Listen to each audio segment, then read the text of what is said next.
Please remain standing for Pastor Tunde and the prayers. O Lord God, we thank you for the help through this council year.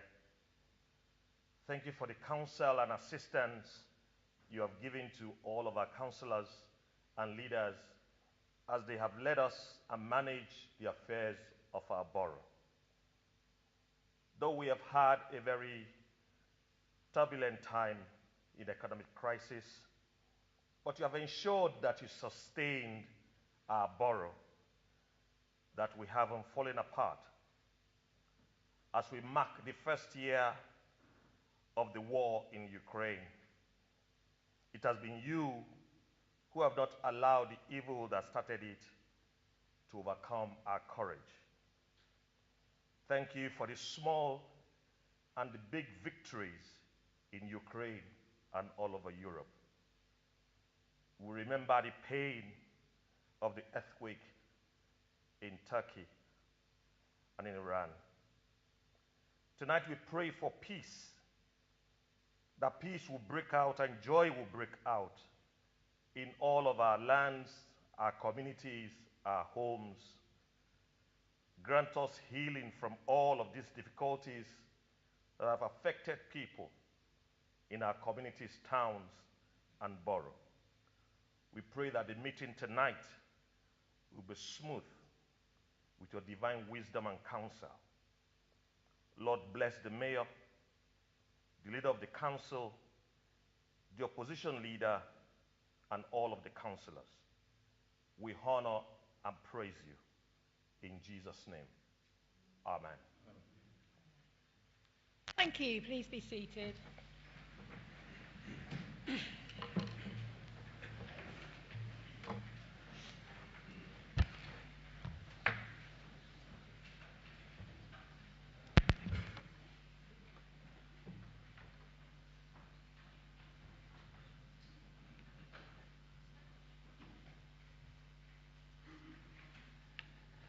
And welcome to today's council meeting of the 23rd of February 2023.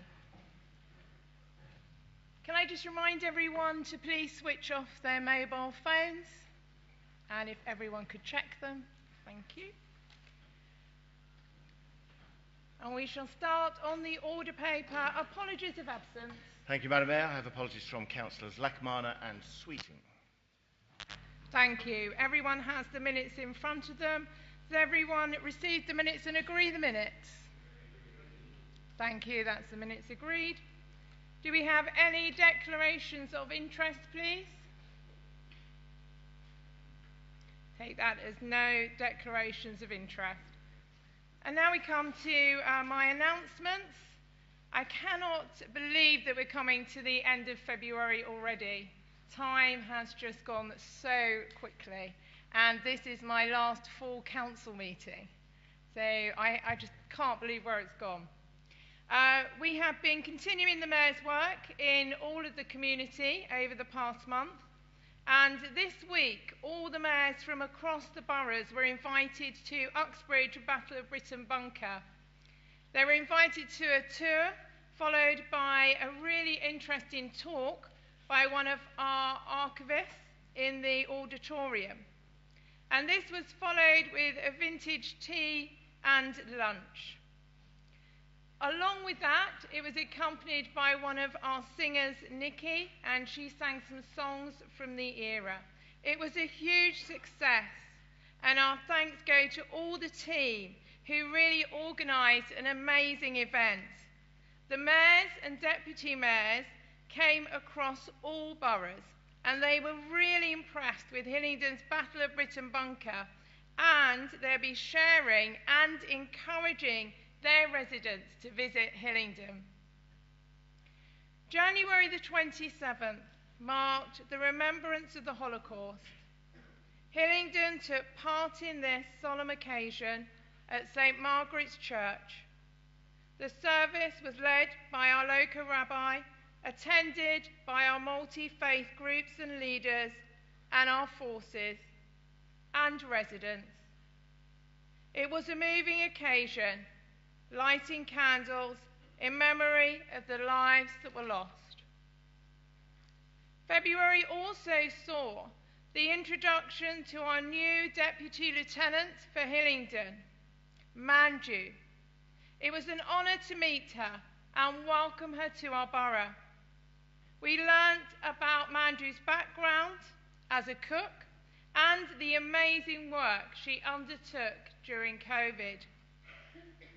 It was a wonderful opportunity to talk about how we were able to increase and improve our working partnership together across the borough for our residents.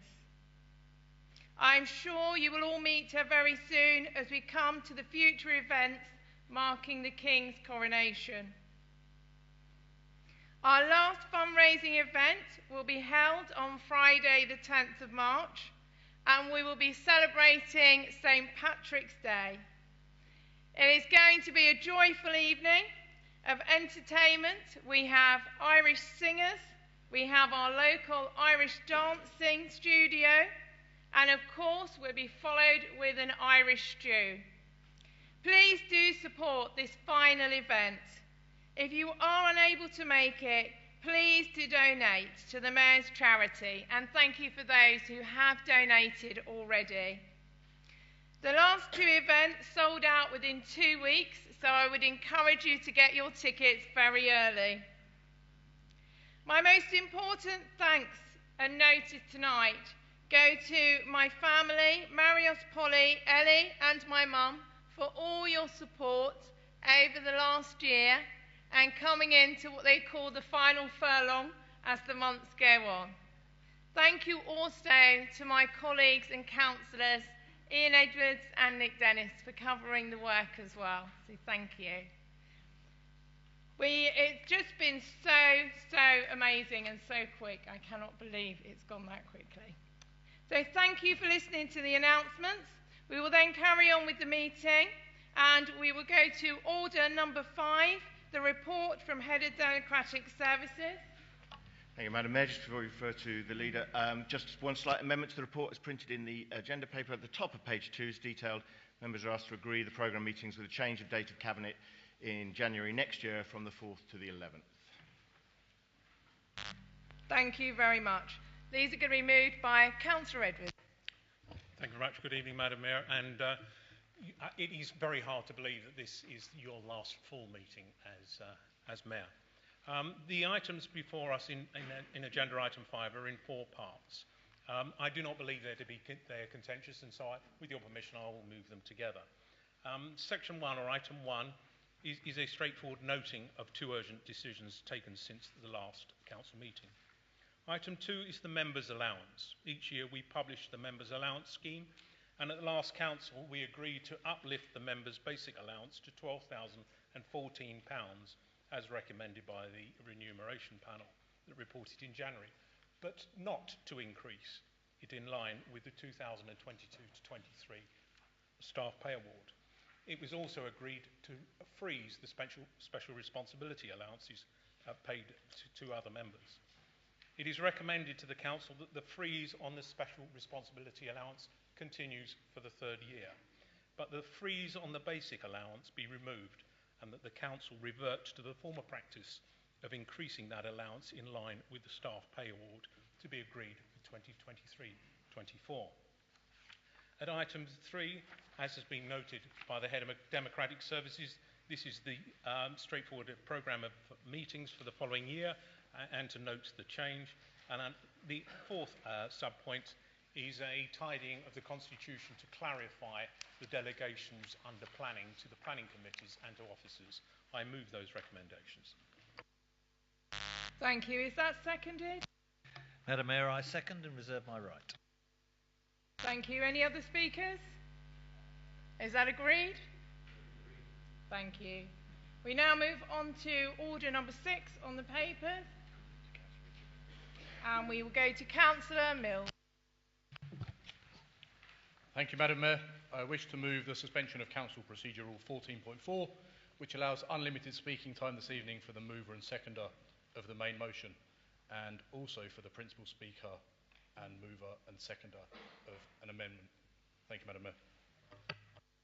Thank you, Councillor Mills. Is that seconded? I second that, Madam Mayor. Thank you very much. Is that agreed? Thank you. That's agreed. Okay, we now move on to number 6, the Cabinet Budget, and we have Councillor Goddard. Thank you, Madam Mayor. It's also almost exactly 12 months ago that we last met in this chamber to consider the budget proposals for this authority. In fact, it was on the 24th of February 2022, which also happened to be the very same day that Russia launched its invasion of Ukraine. The disastrous consequences of Vladimir Putin's insane actions have had a profound and lasting impact upon European territorial security, with its political landscape and economic stability also challenged on a scale not so experienced since the time of the Second World War. When introducing this budget last year, I predicted a fast-moving environment which would confront us with hitherto unexperienced challenges. That has certainly proved to be the case in the last 12 months. Indeed, a combination of the massive surge in energy, fuel and food costs, pressures on public finances derived from currency weakness, economic sanctions and the supply of armaments have all taken a toll on the national economy. A year ago, it was already clear that Europe's economies were entering a phase of increasing inflation, largely derived from quantitative easing, in other words, national governments printing money, largely in order to finance additional public spending to address the pandemic. This much we were able to recognise in our forecasting. However, the war in Ukraine has added fuel to the inflationary fire and provided us with levels of cost escalation that just could not have been predicted.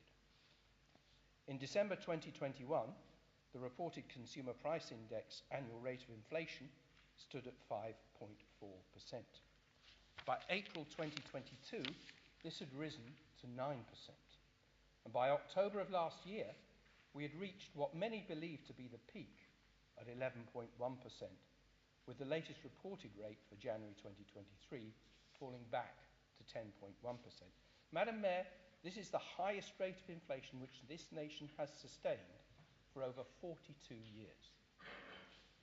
With effect from the 1st of April 2022, central government funding for COVID-19 ceased. Yet the legacy of COVID remains with us to this very day in terms of escalating social care demands and reduced income as our residents adjust their working and living practices, in many instances on a continuing basis. We can therefore reasonably expect that many aspects of the COVID legacy will become permanently embedded in our future operating model. Social care continues to consume a huge proportion of every local authority's budgets. Indeed, it currently accounts for a considerable 64% of Hillingdon's total service expenditure. Independent of the COVID influence, these services and their demand have increased, and indeed the per-cost client cost of residential care has escalated relentlessly.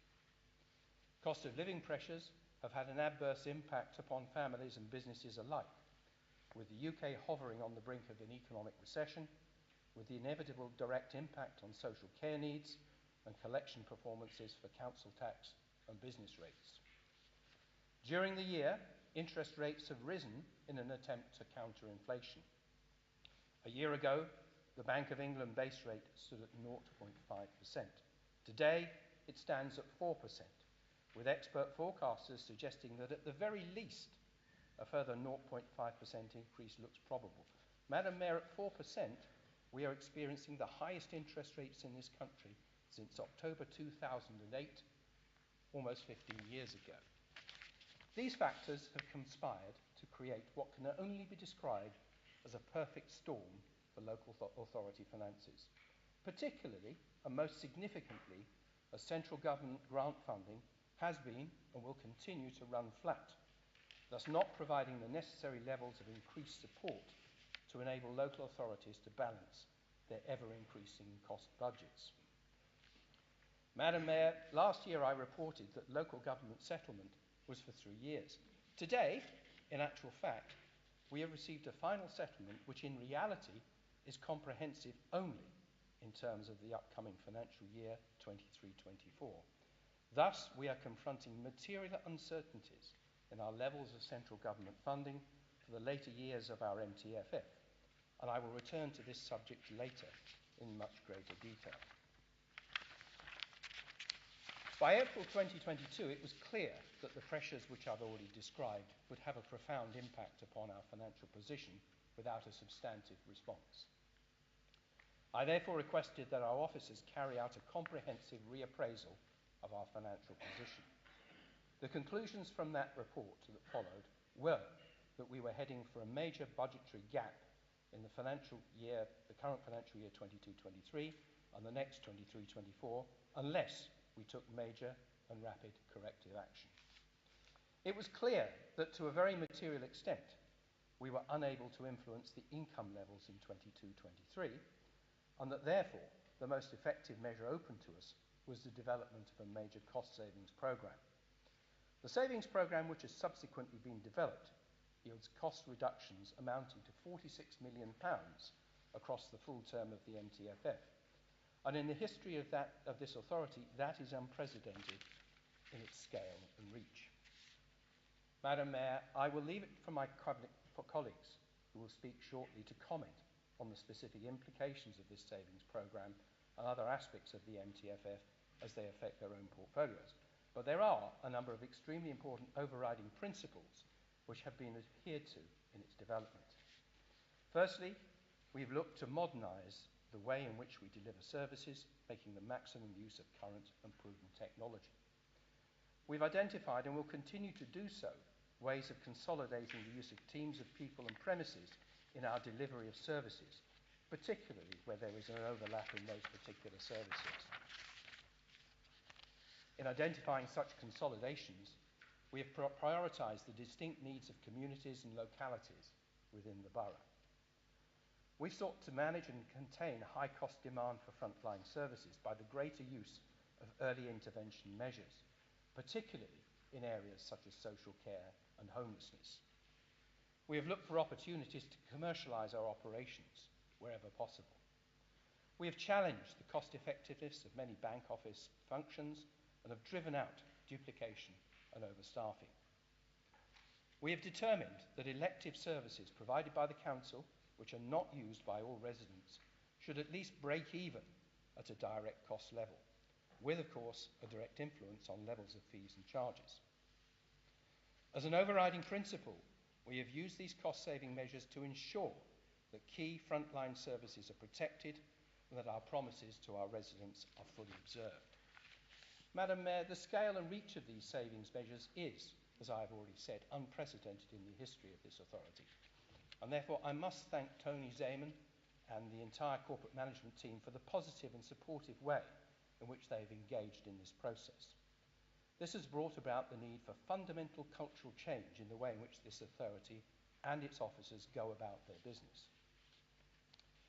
I must emphasise that all the savings measures contained within the MTFF have been fully assessed and evaluated.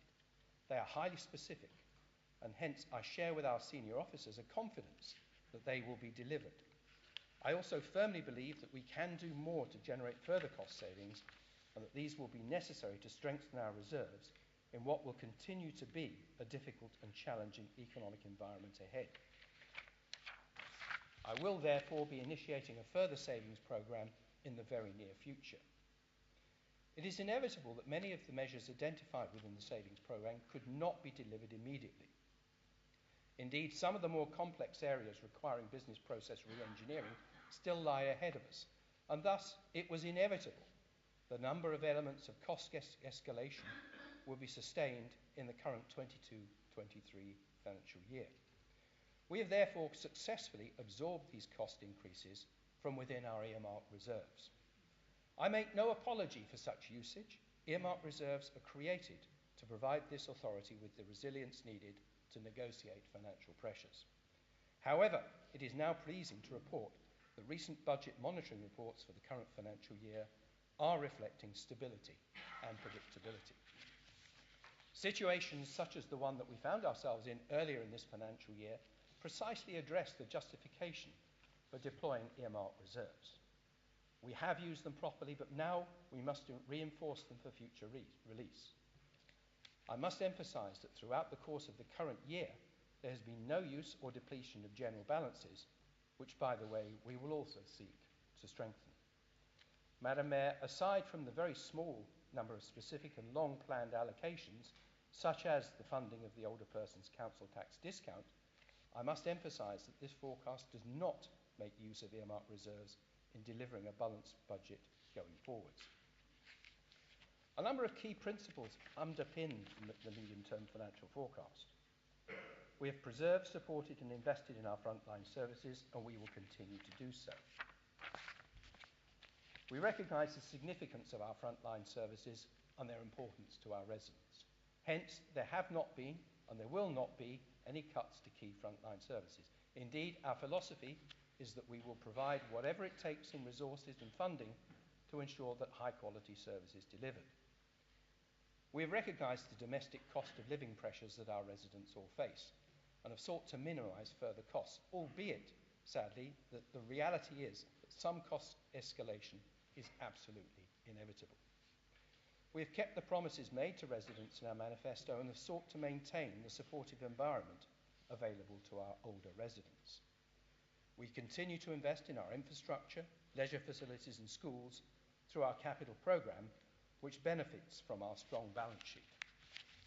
We are following policies which will enable us to preserve and build our reserves and balances in order to continue to face whatever the future brings with confidence. We continue to operate stringent and comprehensive financial controls of the highest quality. And fundamentally, we will always tell it how it is, in a direct and open, transparent dialogue with our residents, and we will not shy away from the difficult but necessary decisions that have to be made. Madam Mayor, we prepared and submitted a consultation budget in December 2022. Residents and the Council Select Committees have received the opportunity to consider and comment on this. As I've already said, it has been necessary to implement some tough decisions, and these are particularly in the areas of council tax and fees and charges, both of which I will comment on in greater detail later. Whilst a small number of residents responding to the consultation did express disappointment with the increases put forward, it is notable that the vast majority of residents were not moved to comment. And I contrast this to the substantial wave of resident disapproval which the Mayor of London's ULEZ expansion proposals have recently stimulated. We have made relatively few changes to the consultation budget, and members can see a table which fully summarises these on page 6 of Pack B of the Cabinet Papers. The key changes are that the finalised local government settlement and better care fund yield an additional £3.8 million, and that this has been added to earmark reserves. However, the greater uncertainty in central government funding in the later years of the MTFF, which I've already alluded to, has caused us to make an additional cost provision of £5.1 million, which is our best estimate of the cost of implementing the fair cost of care reforms, which have now been delayed by the government for 2 years. We are also now able to take account of an additional dividend of £750,000 in the form of a dividend from our captive property development company, Hillingdon First Limited. In the light of a challenging property construction market, where both staff and materials costs have increased at rates exceeding CPI growth, we have added an additional £20 million contingency to our capital programme. And this, together with a slower collection rate of capital receipts from planned asset disposals, drives our debt costs up by £1 million.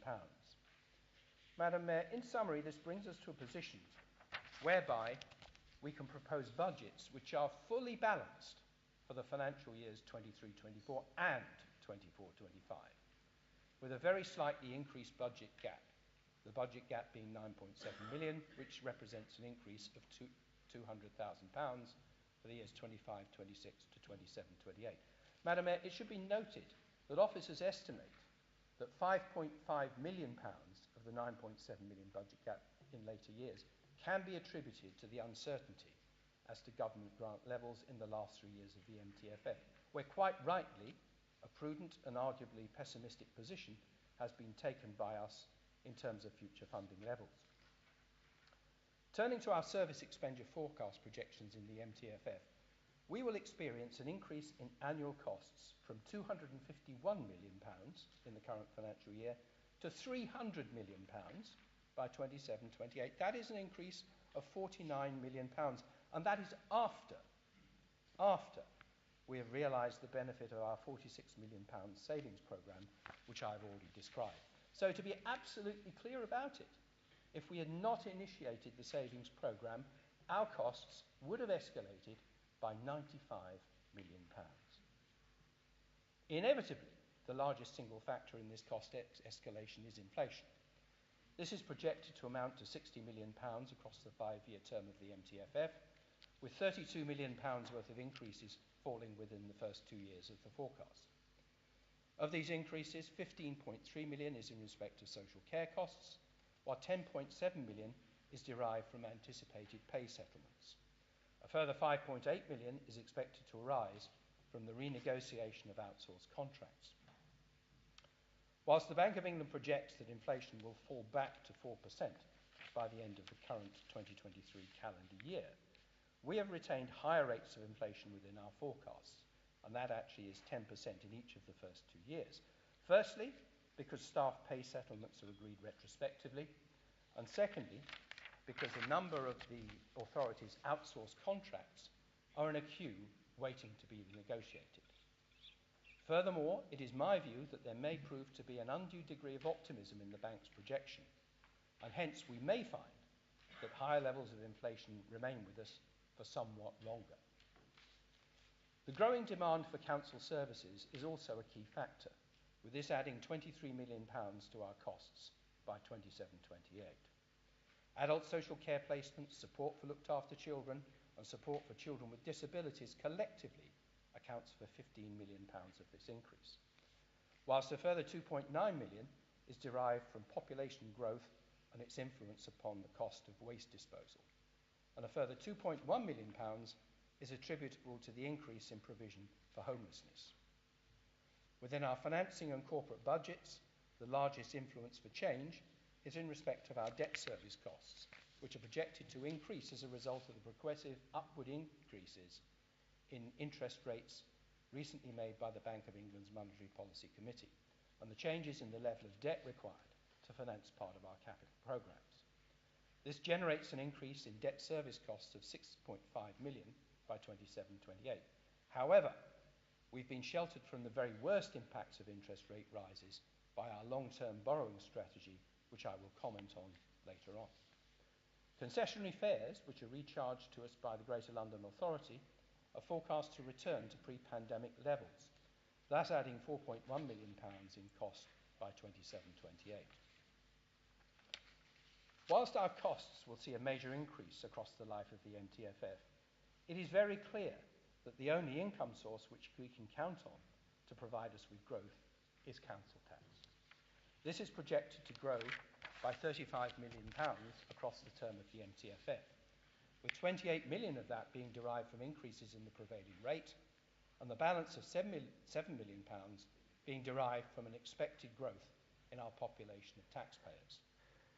Whilst business rates have benefited from a reappraisal carried out by the Valuations Office, we expect any benefit accruing to Hillingdon to be eliminated by the need for provisions to address valuation challenges and declining collectability as a direct consequence of the worsening economic environment. As I've already mentioned, the trajectory for central government grant funding over the next 5 years is flat. Madam Mayor, the government has given a clear indication to councils that council tax should be used to the maximum extent possible to finance cost escalation. And accordingly, for the next 2 financial years, it has increased the referendum limit to 5%, being 3% in respect of core council tax and a further 2% for the adult social care precept.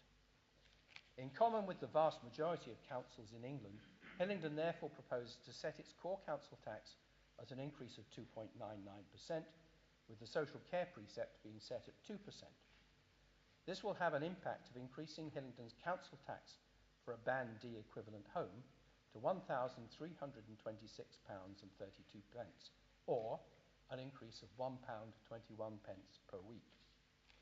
Hillingdon charges the second lowest level of council tax in Outer London, with only Newham setting a lower charge. If we consider the current proposals after including the London mayoral precept, more of which later, the total 23-24 council tax bill for a resident in Hillingdon with a Band D property will be £1,760.46, whilst the equivalent cost in Labour-controlled Barnet is £1,836.17, in Labour-controlled Ealing it is £1,840.89, in Labour-controlled Hounslow it is £1,881.52, in Labour-controlled Brent it is £1,924.45, and in Harrow, which very recently passed into Conservative hands, and where a battle continues to remedy the long-standing Labour legacy, it is £2,162.80. So to be clear, a Band D council taxpayer in Hillingdon will be £402.34 a year, or 22.8%, better off than a Harrow resident. And that is even before we consider the comparative impact of fees and charges. Yeah.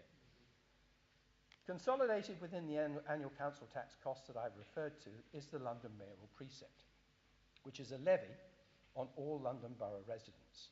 For 23-24, Mayor Sadiq Khan's precept will amount to £434.14, and hence represents 24.7% of a Band D resident's total bill. The London Mayor has increased the precept this year by a hefty 9.7%. Shameful. And this follows hard on the heels of the 8.8% increase which he imposed in 22-23. Indeed, since Mr. Khan assumed office as London Mayor 5 years ago, the precept has increased by an extraordinary 56.7%. Shameful. Madam Mayor, you might imagine that Mr. Khan's proposals to levy a tax of £12.50 a day on non-compliant vehicles under his ULA's expansion plans for Outer London might be enough to bridge the gaping hole in his finances, but clearly not. If ever you were seeking evidence of the tax and spend profligacy of the Labour Party, here it is.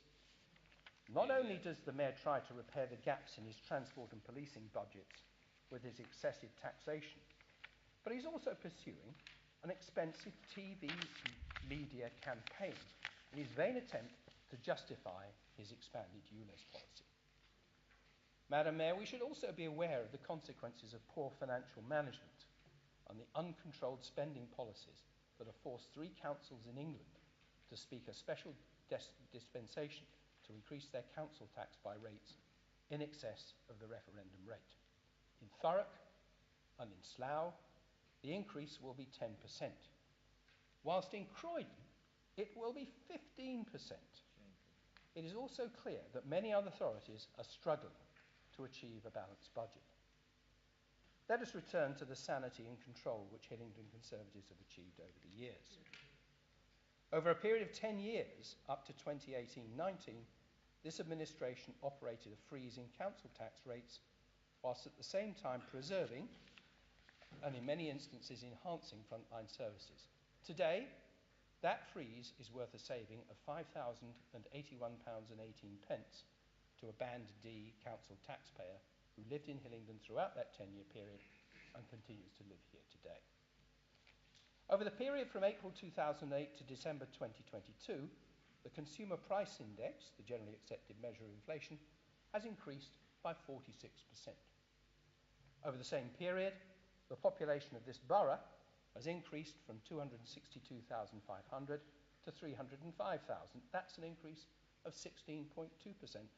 By contrast, under Hillingdon Conservatives, council tax has increased by a mere 19% over the same 14-year period. Madam Mayor, here is the evidence of the great value that Hillingdon Conservatives are providing to our residents. Furthermore, the introduction of the council tax older people's discount has yielded a saving for a Band D household of £6,197.25 for any resident who has participated in the scheme since its inception.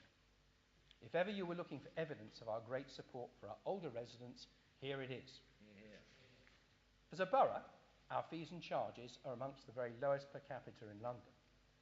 Our policy is that fees and charges should not be profit-making, but should simply cover the costs of service provision. Where services are used by some residents but not others, then it is right to levy a charge on those who use the service rather than to ask all council taxpayers to subsidise the activity. Conversely, where a service is universally used by residents as a general principle, we will continue to absorb its cost within council tax. There are some fees and charges which are designed to penalise breaches of rules. For this category, fees and charges should act as an effective deterrent, and there is therefore no justification for keeping charges low. As part of our work which has contributed towards the savings programme, it has been necessary for us to consider these principles at some length, particularly in the context of the fact that historically Hillingdon has applied essentially minimal increases to our fees and charges and the structures over preceding years.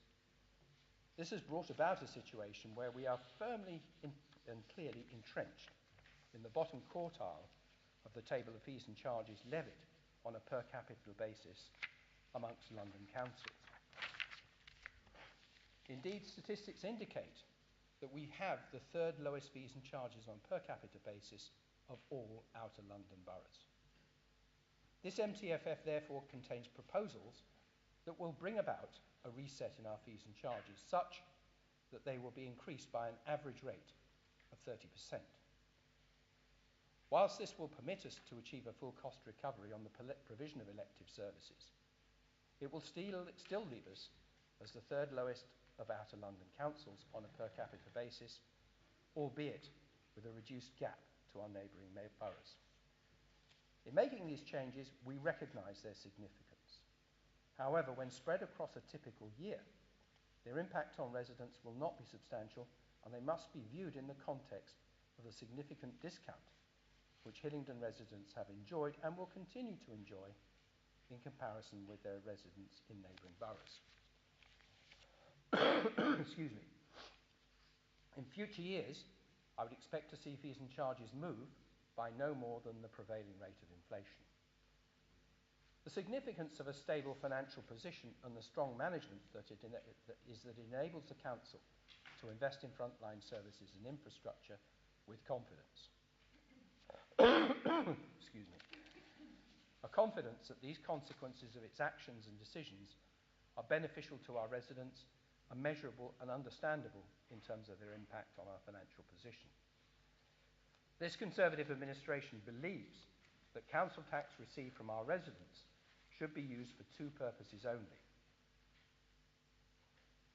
Firstly, to cover the necessary costs of providing and investing in an excellent frontline services and infrastructure, and secondly, ensuring that the council has adequate balances and reserves to meet any unforeseen costs and obligations which may arise from outside and uncontrollable factors.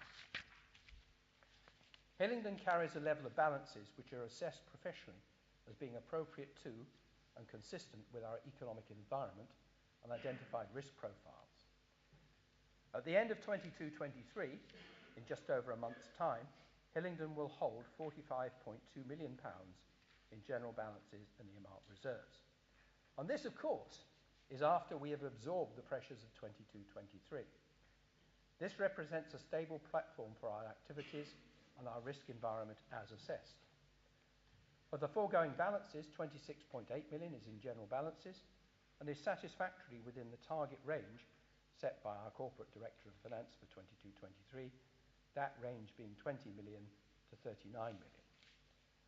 The equivalent review of our balances and reserves policy for 23-24 has reset the lower level of general balances for 22 million and the upper limit at 41 million pounds. This approach illustrates the prudence and care which characterises all of Hillingdon's financial decisions. And as a matter of policy, we will therefore look to set future balanced budgets without resorting to or drawing down general balances. Indeed, it is our policy to build them further in order to increase our strength and resilience. The strength of our balance sheet enables us to refresh and maintain investment in our infrastructure, our leisure facilities and our schools through the General Fund Capital Programme. And we are committed to expenditure of £369 million over the term of the MTFF. Major features within this programme include the following.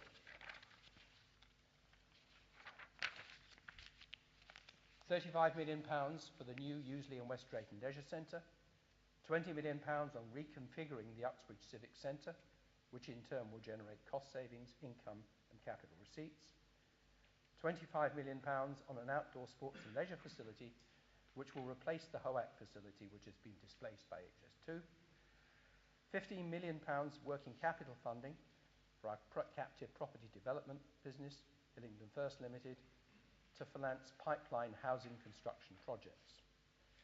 £47 million on school buildings, £51 million investment in the borough's road network and transport infrastructure, and £25 million on initiatives to reduce the borough's carbon footprint.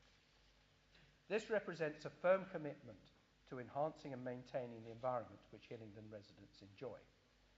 And it will be achieved with incremental borrowing of only £51 million, which will take our general fund debt to a peak position of £259 million in 24-25, which is comfortably within our borrowing limits and entirely affordable in terms of our debt service obligations. I must also add that our overall effective interest rate on our borrowings currently stands at 2.59%. That is below the current Bank of England base rate of 4%, and that is a reflection of our careful and well-informed long-term planning. Madam Mayor, there is no requirement for this Council to consider and approve the dedicated schools grant at this meeting, so therefore I will keep my comments very brief. Last year, and particularly at election time, the opposition were trying to tell anyone who would listen that this authority was on the brink of bankruptcy as a result of the position within the dedicated schools grant. The passage of time has proved how wrong they were.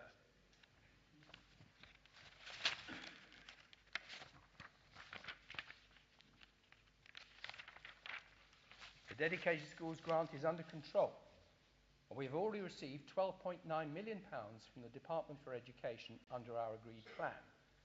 And by the way, Hillingdon is most emphatically not in a state of bankruptcy, and furthermore, it will not be so in the foreseeable future. Electioneering of the very shabbiest sort this may have been, but it does also shine a light on the complete absence of financial acumen and good judgment within the ranks of the party opposite. Madam Mayor, I now turn to our housing revenue account. The housing revenue account is a ring-fence fund that currently comprises an estate of 10,239 council houses. The HRA has a stable capital platform with reserves of £15 million and an operating positive variance against budget of £68,000 in the current financial year to date. The revenue budget for 23-24 will see rents increase by 7%, being the statutory ceiling introduced by central government in the light of the current inflationary environment.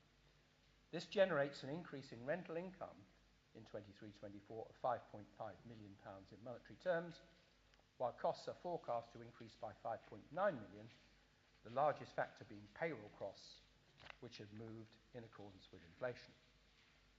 Across the life of the MTFF, inflation is projected to increase costs by £8.8 million. The revenue account budget for 23-24 yields a balanced budget after a contribution of £21.6 million is made towards our capital programme. Over the MTFF period to 27-28, the HRA capital programme comprises a spend of £565 million. This programme will see the creation of 890 new homes and an investment of £195 million in the improvement of existing housing stock.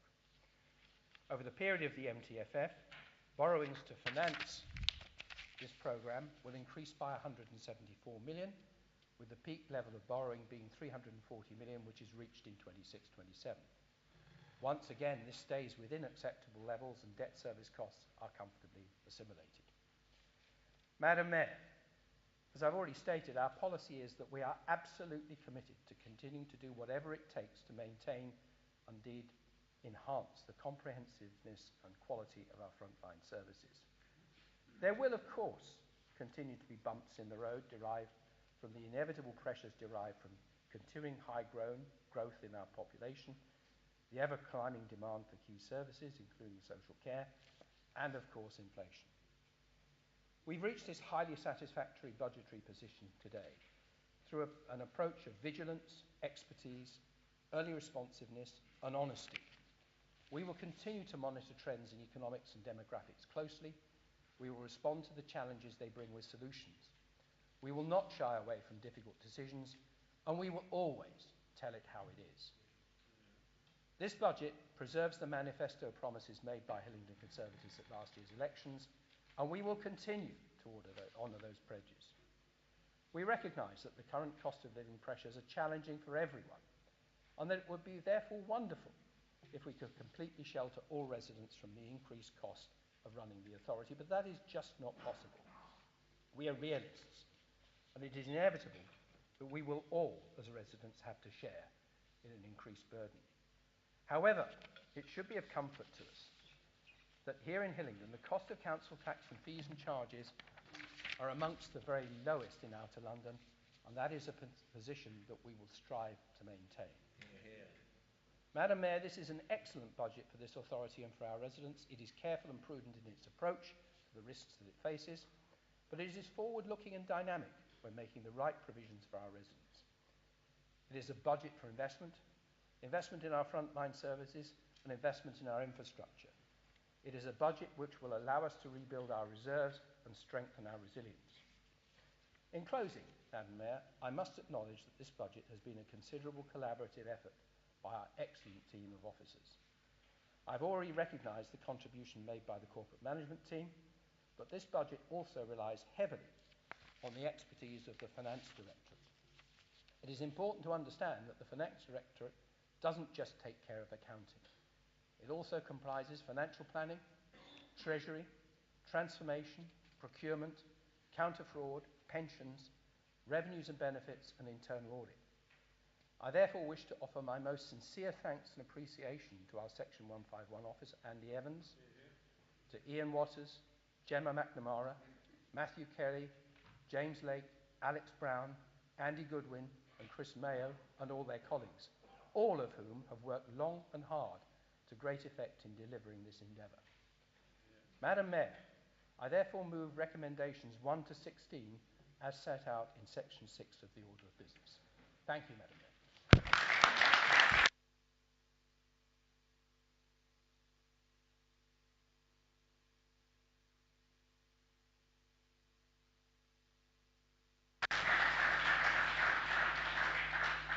Thank you, Councillor Goddard. Is that seconded? Madam Mayor, I second the motion and reserve my rights. Thank you. Thank you. Councillor Mathers. Thank you, Madam Mayor. I move the Labour amendment in order to ask the Conservative Cabinet to think again. I move this amendment to assure Hillingdon residents that Hillingdon Labour are listening and will work with you to build a better borough. I move this amendment to assure Hillingdon residents that Hillingdon Labour are the party with the courage to prepare and take action against climate change. Climate change being the biggest challenge facing humanity, which is already having a significant impact on our residents. I move this amendment to make clear to this chamber that Hillingdon Labour has heard the frustration and dismay of many Hillingdon residents who have contacted us in their hundreds about how they see their community spaces and activities dismantled, how they struggle with the cost of living caused by this Conservative Council and Conservative government. Our amendment shows a better way for the Conservative administration to maintain and improve Hillingdon Council services without risking the Council's finances. I therefore urge everyone in this chamber, but especially those Conservative backbenchers, to support our amendment. Madam Mayor, Before moving into the detail of the Labour Group's amendment, I wish to express my sincere thanks to the finance officers and other officers who assisted us in the preparation and in balancing this amendment. Our council officers are extremely stretched, and as there are less and less of them doing more and more, we thank them in the extra effort they put in. But also I have to ask myself, why is this? It's because this Conservative administration continually have the inability to dig themselves out of the hole they created, and also the hole created by their Conservative government. The administration is making quick-fire decisions. They're firefighting, rather than long-term decisions to build a better borough. In contrast, Hillingdon Labour continue to work with residents. Hillingdon Labour continue to work for residents, and Hillingdon Labour continue to work to support residents over the long term. We have heard many times in this chamber that development decisions that residents do not agree with, or decisions that do not benefit them or their communities, should be brought as objections in planning applications or through the ballot box. Well, last May, Useley residents overwhelmingly rejected the Conservatives at the ballot box. And in doing so, with their petitions and objections, rejected the Conservative plans to build on what was covenanted land on Falling Lane and Otterfield Road.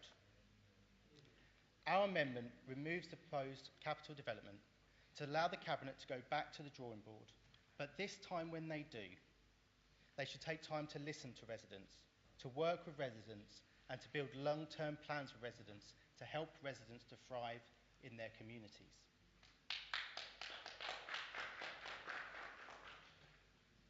Residents are concerned at the Conservatives' quick sale of council assets to the highest bidder for a quick buck, and the overdevelopment of Useley needs addressing. Residents have a number of suggestions that will help the administration to co-design these publicly owned spaces, and this amendment gives the Cabinet time to co-design them. Removing this project from the Council's finances does not risk anything, as there is enough housing in the Hillingdon First Limited and HRA pipelines to bring forward what is needed to fulfil housing targets and financial targets over the medium term. Madam Mayor, could I raise a point of order, please? Throughout Councillor Goddard's speech, the whole chamber was quiet and listened attentively. The Councillor Mathers' speech has only just begun, and there's mutterings, chunterings, laughter, all sorts of stuff from that side of the chamber. Could we please show respect for each other? Thank you.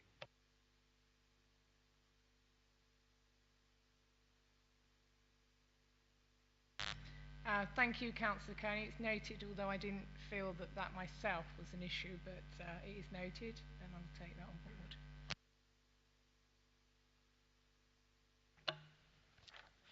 Madam Mayor, it's time for tea. Well, for tea rooms anyway. This amendment provides the Cabinet another opportunity to pause, to avoid another hasty decision. The Royal Activity Centre has so much potential. Potential to provide training and employment opportunities for autistic people, opportunities to provide comfort and affordable spaces for residents, for them to enjoy and take the opportunity to purchase things they may need to enhance their gardens for Hillingdon in bloom. It may have escaped the Cabinet's notice that tea rooms and garden centres go hand in hand, so closing one will affect the other. And once things are gone, they rarely come back. Therefore, our amendment provides the finance to pause for 6 months, halting the tea room closure and other cuts to allow time to review the whole site and the cross-partner working.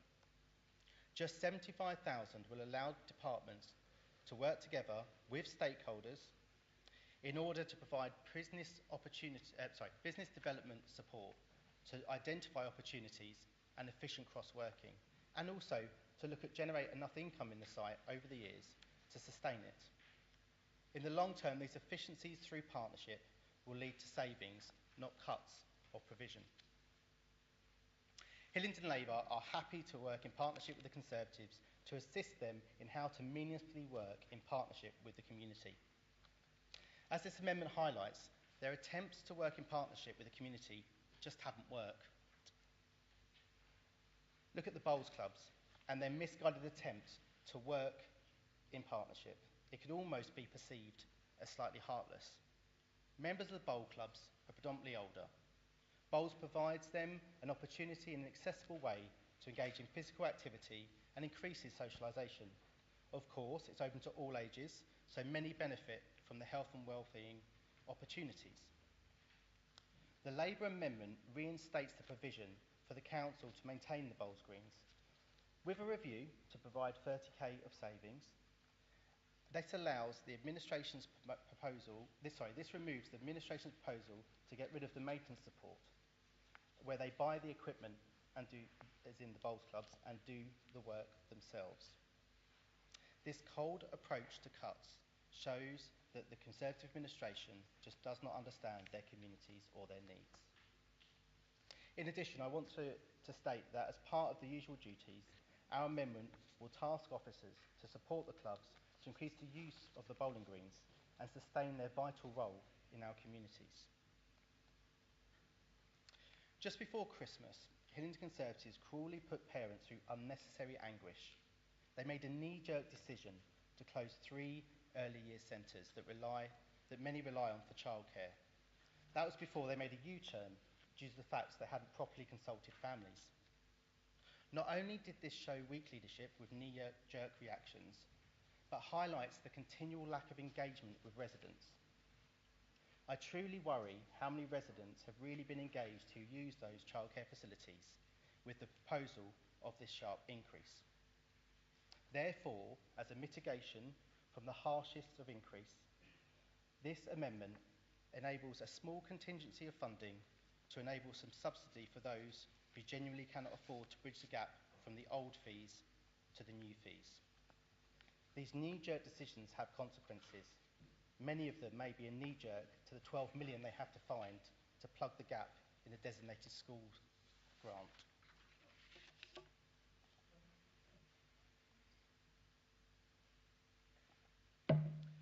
The Conservatives' cost of living crisis is impacting us all, and many households are struggling with rising bills, energy, food prices and other essentials.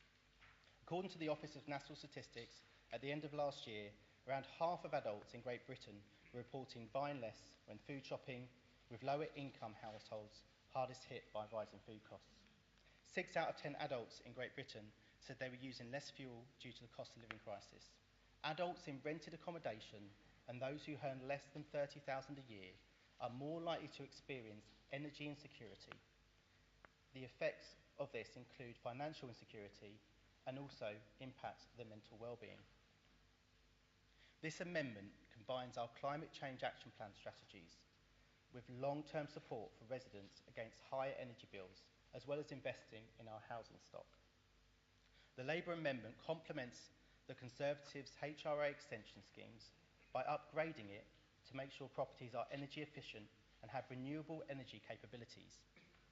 It is a few dozen or a dozen properties where this can be piloted and trialled in order to see if we can save money by working our stock towards net zero targets, but also instead of having different building schemes where we're ripping out one part of the house to build an extension and a few years later ripping something else out to make it more energy efficient.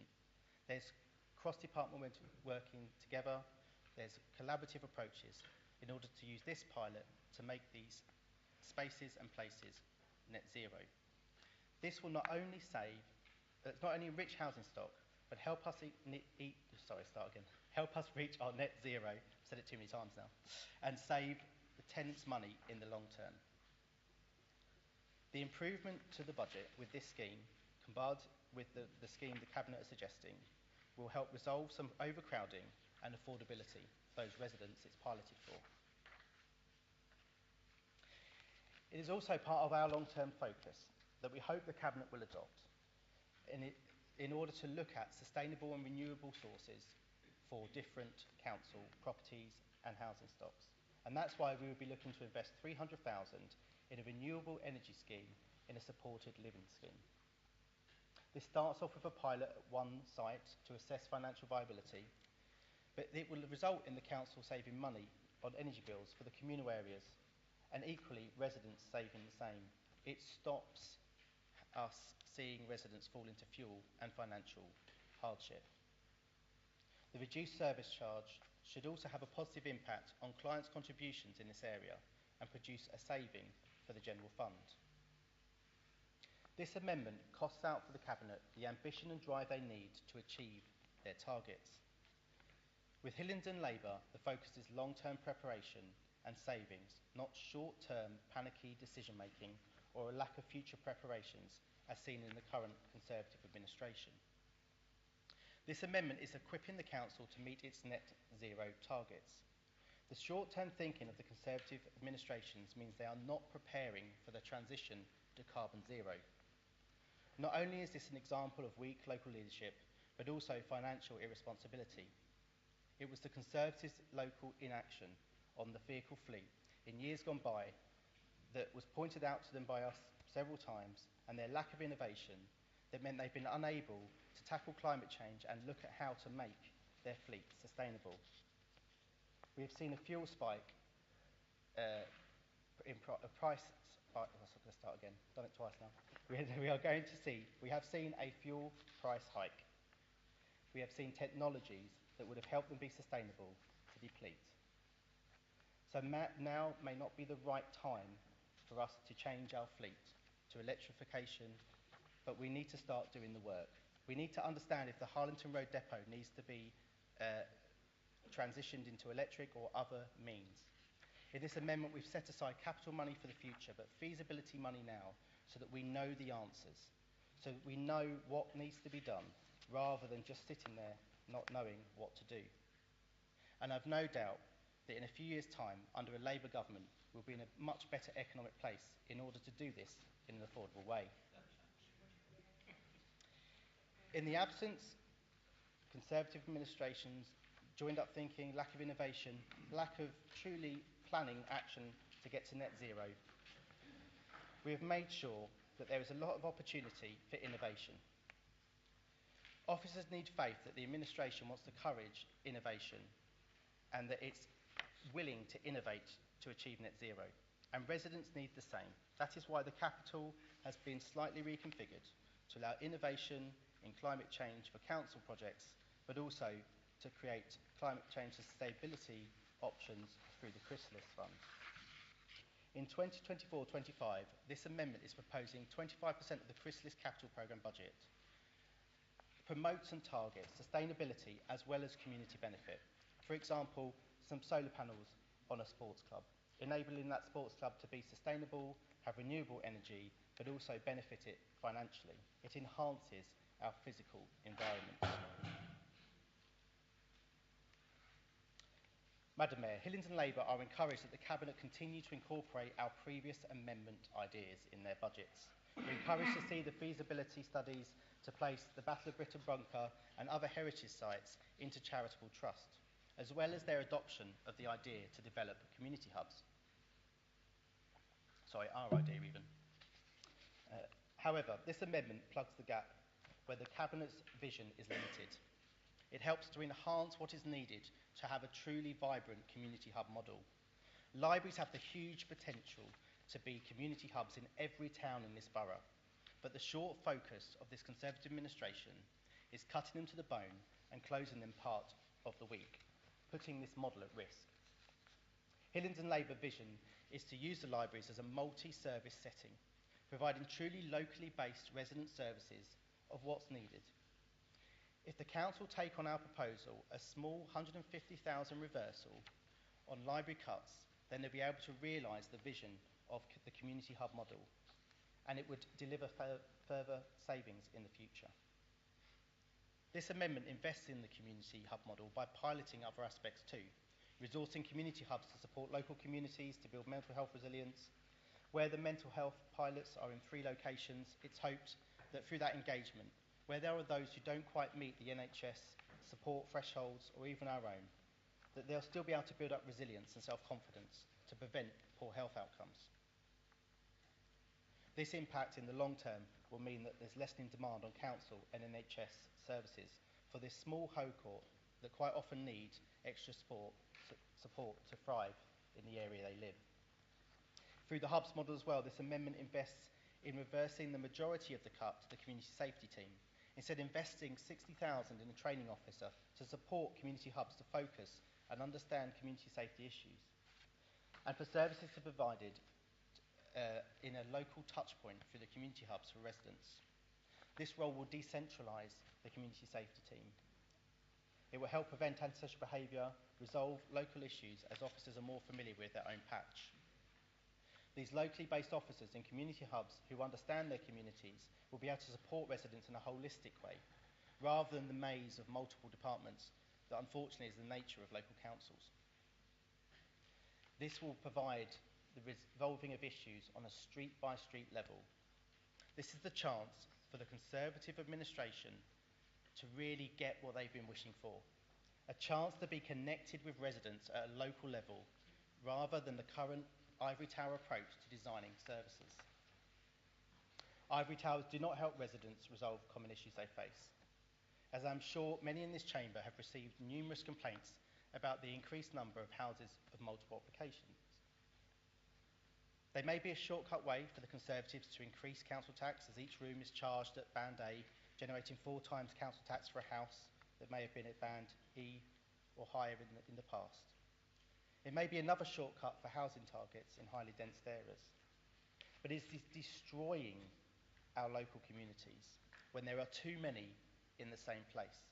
And although we may not have the power to do much about that, what we can do is mitigate some of the effects.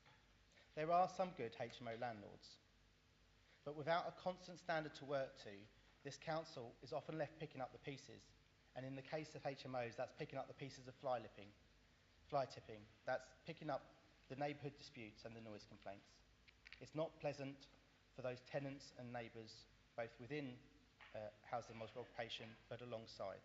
So therefore, this amendment provides a constant, proactive approach that will provide the council future savings. Employing an officer to monitor HMOs, reducing the negative impact on the neighbour and the cost of the council. This officer can work with landlords to resolve waste management issues, antisocial behaviour, but also, on those occasions when it's needed, provide information to tenants where there are problems with matters such as energy meter disputes. To future-proof this work, the officer will also investigate the feasibility of a HMO landlord standards registration. This item is a no-brainer, as the cost of the officer will be charged back through the HMO application fees through a full cost recovery model and will contribute to future council savings through early prevention. Madam Mayor, this amendment also suggests changes to fees and charges. Nothing has frustrated residents more than this huge hike in fees and charges from cradle to grave. Parking permits, burial, theatres, childcare, community activities, gyms, swimming, hall hire and blue badges. Residents are effectively in this knee-jerk reaction being taxed twice this year, with 30% increases in the main across the board. Nothing says panic more than blanket unaffordable fees to residents. The administration need to finally realise that their short-term financial management has not been so sound. Residents are angry at the Conservatives' poor planning. This amendment provides the Cabinet chance to rethink this knee-jerk reaction so that it doesn't bring harm but helps residents of our borough. This amendment links to the rises of blue badges. It links to the first parking permits and theatre rates, just some of which we'd love to amend, but we often don't have the details of what the Conservatives are planning with their huge savings programme. Protecting our residents and helping our theatre-using groups sustain to use council facilities is important. So we are curtailing the extremes of the administration's fees programme through some minor amendments, taking away some unreasonable charges to the theatre-going public, but more so those community groups that use them, groups that will disappear when the fees make it no longer viable to use those theatres. And then what happens to our theatres?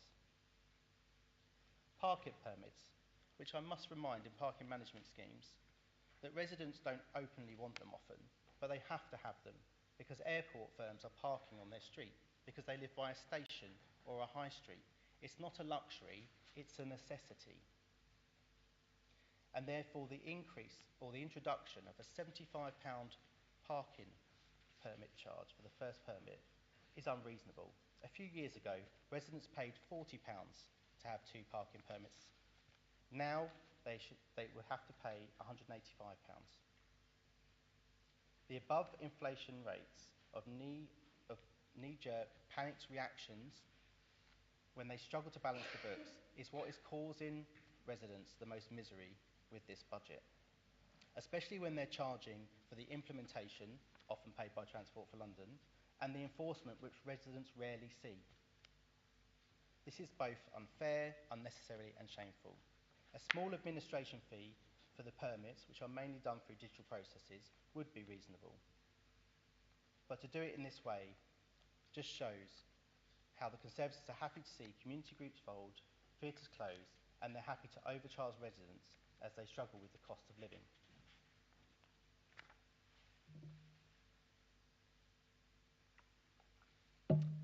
Unlike the Conservative administration, this Labour group is willing to transparently identify all savings that we wish to make through this amendment. And it's time for the Conservatives to stop funding PR to cover up their inadequacies and start keeping a clear funding path that supports our residents. This amendment proposes that we reduce fees in certain areas. It also proposes that we make savings. But before we get there, this amendment proposes that Council invest in a team with a primary focus of securing additional funding from external sources. This does exist in part where external bids are brought in, but it isn't done in a systematic or in a particularly prudent way. This could help both the Council's own expenditure and that of developed partnerships with the third sector, with a larger view of securing savings for the Council through preventable services. An investment of just £180,000 in this team can be funded from capital receipts under government direction, with a view of the team becoming self-financing and generating net benefit for the Council from 24-25. This model has been successful elsewhere, for example where councils have worked with third sector organisations in joint bids or through third parties to collect significant amounts of money from the National Lottery or other sources, and then use commission models to deliver services through these partnerships. This Conservative administration continues to miss opportunities for funding. They even failed to bid for levelling up funding. They're letting communities down, and in these difficult times we need to maximise the funding available to councils and communities. As I said, all of our costings in this amendment have been worked out with the finance team and are visible. To balance this amendment, we are proposing a number of saving proposals, reducing the spend by £1,041,000 per year. The digitalisation of Hillingdon people saves £156,000. As we move from digital, more residents are able to access online communication. But for those who aren't, we would also print off a short run of 5,000 Hillingdon People magazines to be distributed through libraries. Further things that will be done will be bid reviews with the communications team, saving £100,000, and a slight reduction in the Mayor's office budget. This amendment in our savings also shows strong leadership and recognises that the older person's discount is no longer sustainable. The Conservative administration are proposing to take it out of earmarked reserves this year, £1.3 million. And then what are we to see? £1.3 million of cuts year after year until the scheme ends in 20 years' time. But the scheme isn't going to be ending in 20 years' time. It's actually closed already. And there is a disparity in ages. For those now coming to 65, there is no scheme. For those a few years older, some get some discount, some get the other, and some get a slightly greater one. What we are proposing is to start to harmonise the scheme, so that those on Scheme 1 transfer to Scheme 2. This would save the Council each year £735,000 to maintain services at just the cost of £1 a week for those moving from Scheme 1 to Scheme 2. 55% of those who get the discount are in Bands E and above, and no one on the scheme gets council tax reduction. If a resident moves from Scheme 1 to Scheme 2 and struggles, then the council tax reduction scheme can give them 100% discount, up to 100% discount, rather than the 3% discount that would still be offered. Hillingdon Labour do not want older residents losing their discount completely, but fear this panicky administration, with its policy to balance books as quickly as possible, will remove the scheme altogether next year because they simply cannot afford it.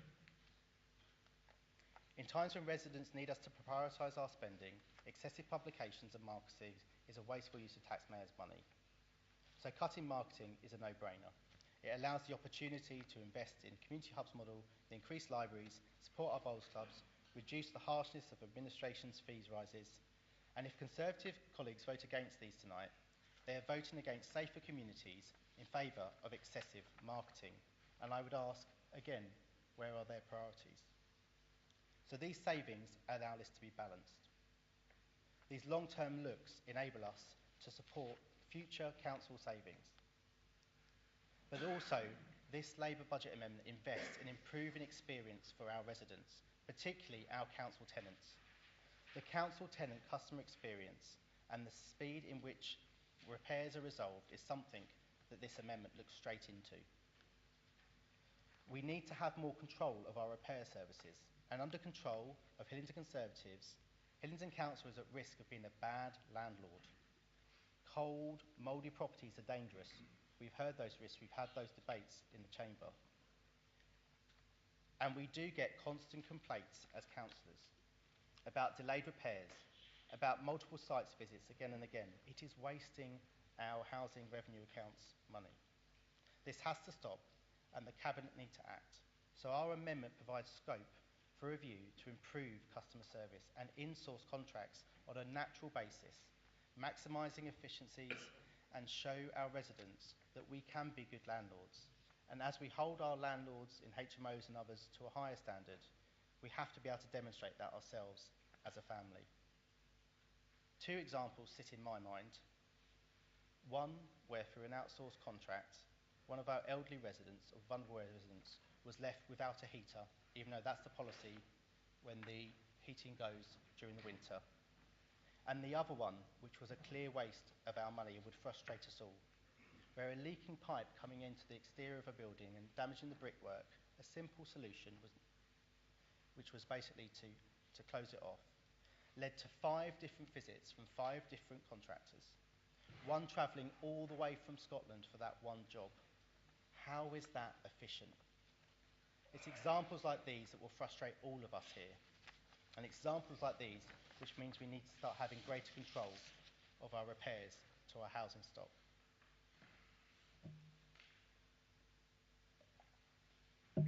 So in summary, just as a reminder, if any Conservative councillors vote against this amendment tonight, they are voting against our climate change action and preparedness that is needed to achieve our carbon zero targets.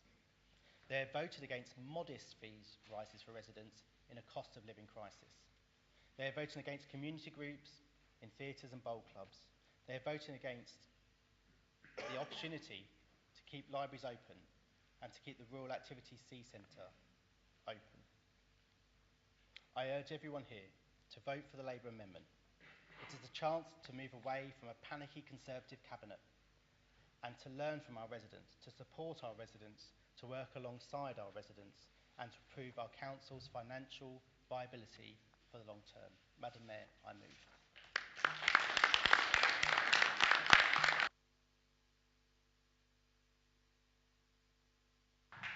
Thank you, Councillor Mathers. Is that seconded, please? I second and reserve my right, Madam. Thank you, Councillor Curling. We're now speaking on the amendment. Do we have any speakers? Councillor Lavery. Thank you, Madam Mayor. The Labour amendment manages to duck all of the key challenges with reviews and is financed off the back of our most senior citizens. Our most senior citizens. It contains uncosted sums for electric vehicles. There is a sensible way to manage a vehicle fleet, and that is that you replace vehicles as they fall due by virtue of age or lease expiry. The council procurement team will already cost both diesel and electric options where these are available.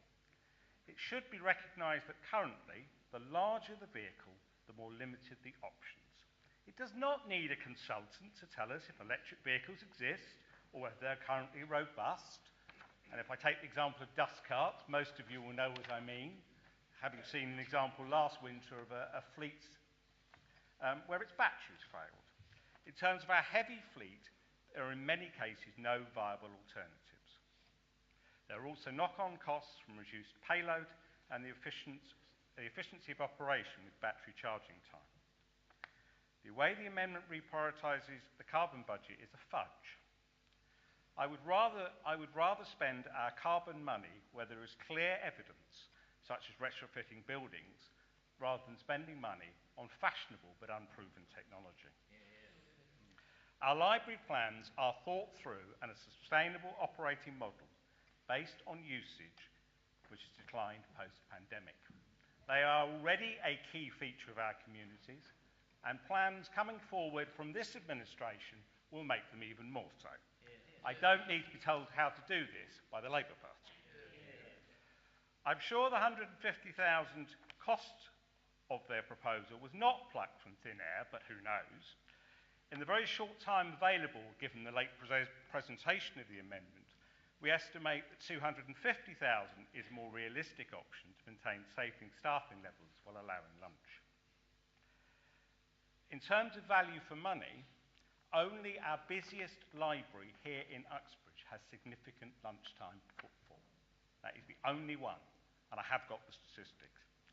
On Saturdays, our Tier 4 smallest libraries are already quiet and do not justify the additional hours, given that they already operate at the period when most people would be out in those high streets. We will oppose the amendment.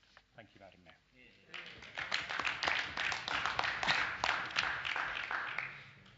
Thank you, Councillor Lavery. Councillor Mills? Thank you, Madam Mayor. Always a delight to be called for you to speak on these occasions. Labour's amendment is tinkering at the edges. It's on the basis they've got to come up with something to make it sound plausible, and they try and present it as being very reasonable and very sensible. Bear in mind we're talking about a budget here, Madam Mayor, of over £260 million being spent. You know, 150,000 there and 75,000 there, or 750, whatever the numbers are very much at the edges. But I'd like to also to pick up on the fact that Councillor Mathers talks about, with a council tax discount, we don't want the elderly to suffer. It'll only be £1 a week. Well, two things. They actually will be the main people that will benefit so adversely, almost vindictively, as a result of your proposals, because they, in effect, will be paying double council tax.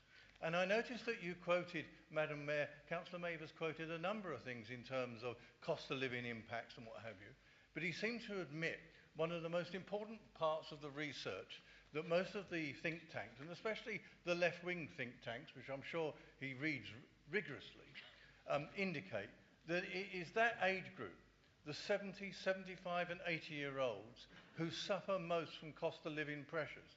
So what does Hillingdon Labour Party propose? Put it out.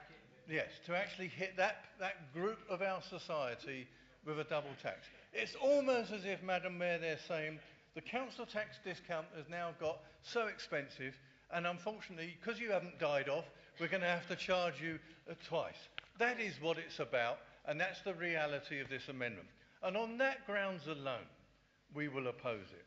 But let us just consider their track record. Last year, the same Councillor Mathers and Hillingdon Labour Party, with their financial acumen, were telling us we are on the brink of being bankrupt, as my colleague said.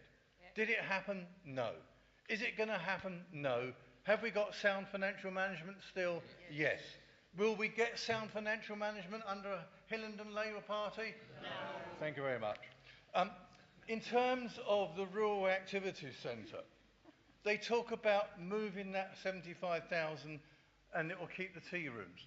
Madam Mayor, may I refer them to look at the December Cabinet report and actually work out where the tea room funding came from? It's from the grants budget report, and in there it says quite clearly when you read through it that HACs have enough money in their balances to keep it going. This amendment can be summed up as follows. We want the elderly residents of Hillingdon to pay more tax under Hillingdon Labour so that we can substitute the tea room cake at the tea rooms. That's what they're proposing. That's why we will oppose it.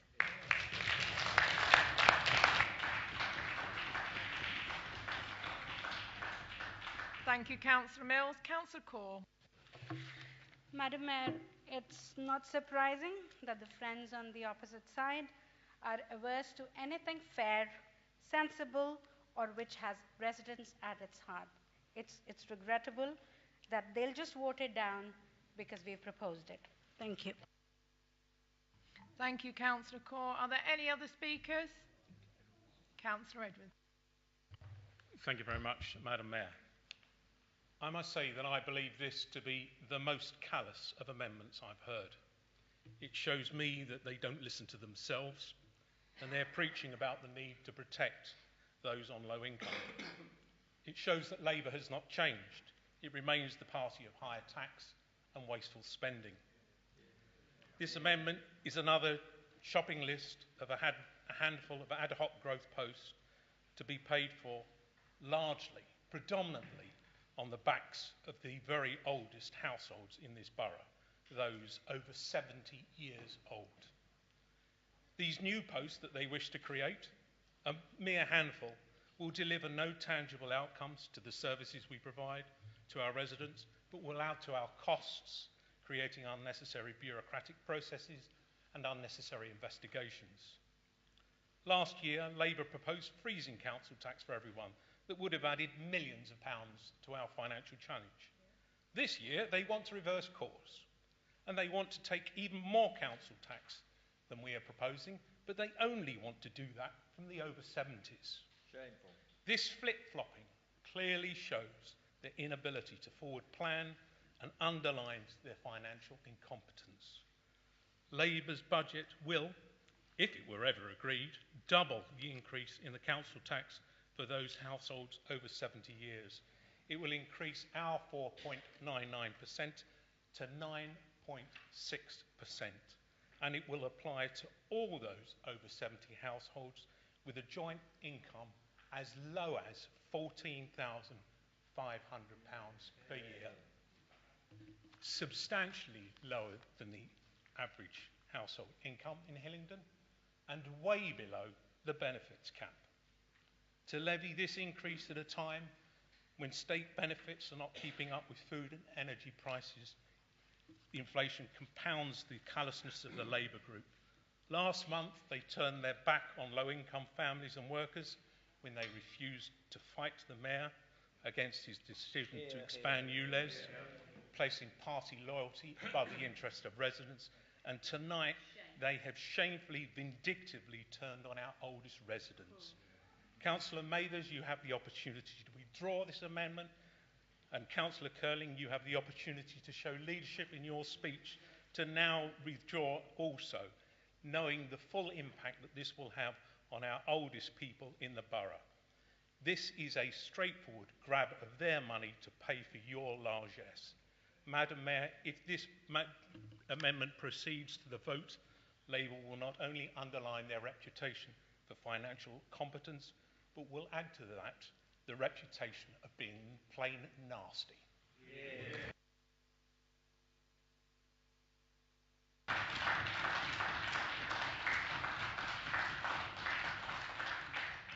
Thank you, Councillor Edwards. Are there any other speakers? So, yes, back to Councillor Curling. Thank you, Madam Mayor. I second the Labour amendment in the knowledge that this is one of the most challenging budgets that this council has faced during the 20 years that I have had the privilege of being an elected member. In drawing up the opposition amendments, it is clear that we're in such challenging times, not only because of the current financial crisis due to COVID, the Ukrainian war, Brexit, high inflation and a looming recession, but also because of the savage cuts that the Conservative government has imposed on local government, the legacy of decisions made by previous Conservative administrations in Hillingdon, and the lack of vision and innovation shown by the current administration. Under the current circumstances, there are difficult decisions to be made, and no one can get away from that. We have all had to make tough and maybe unpopular decisions, but we believe that things can be done differently, and as the opposition, we can only amend the budget. We can't present a full alternative budget. So our amendment can only scratch at the surface of the type of change that we believe is necessary.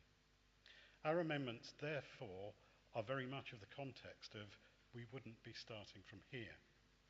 But that doesn't mean we can't demonstrate priorities that truly put residents first, find new ways of doing things through innovation and recognising social value as well as financial value, thus giving residents true value for money. You have heard the details of the Labour amendments from Councillor Mathers, and these are drawn from the vision that the Labour group has to build a better Hillingdon by listening to all of our residents and placing the council at the heart of the community, a concept that appears to be totally alien to the Conservative administration. At the heart of the community means that we, the Labour group, would truly be working with residents and local businesses to ensure that new and innovative ways of doing things could be explored and implemented.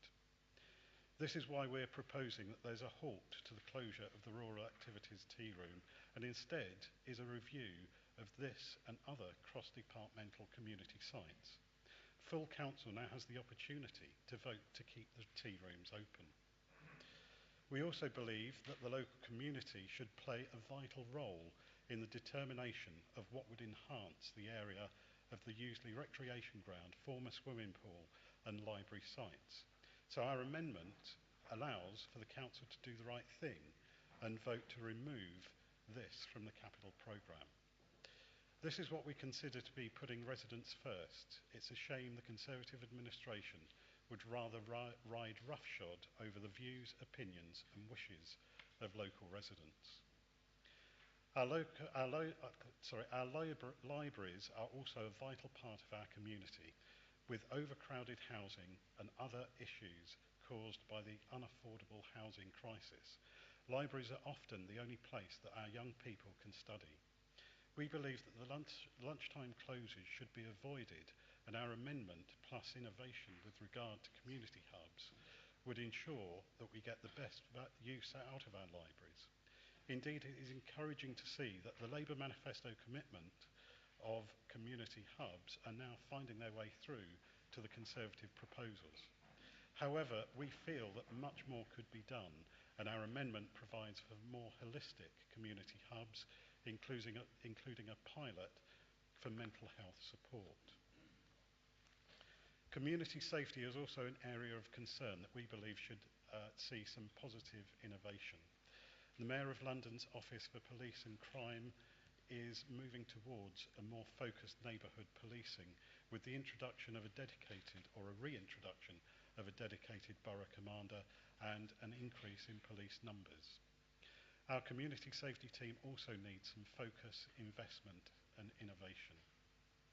Madam Mayor, we also believe that the administration has taken a very simplistic view of fees and charges by uplifting most by 30% across the board. We feel this is too harsh in some areas. Local theatres are great local resources, and not only for entertainment, but also for community groups and activities. The 30% uplift here would mean that many amateur dramatic groups would not be able to continue. So our amendment gives this council the chance to vote to cut this uplift by 50%. Likewise, the administration's withdrawal of maintenance for bowling greens is very mean and something that contributes to the breakup of our communities. We believe that providing bowling clubs with a lawnmower and expecting the members to carry out their own maintenance is nothing more than insulting, and it will inevitably lead to falling numbers of club members. Our amendment therefore provides council the opportunity to vote for more sustainable bowling clubs that play a vital role within our community. Many of our neighbourhoods have petitioned for residents' parking schemes, and it's always been on the understanding that the first permit is free. We recognise that due to the poor financial management of the administration, this is no longer viable. However, we do feel that the cost for the first permit should reflect the admin fee rather than being used to pay for both the implementation and enforcement of the scheme. We are therefore giving Council the chance to vote for the first permit to cost £25 rather than £75. Likewise, we believe that to raise the cost of the blue badge by more than 300% is a step too far.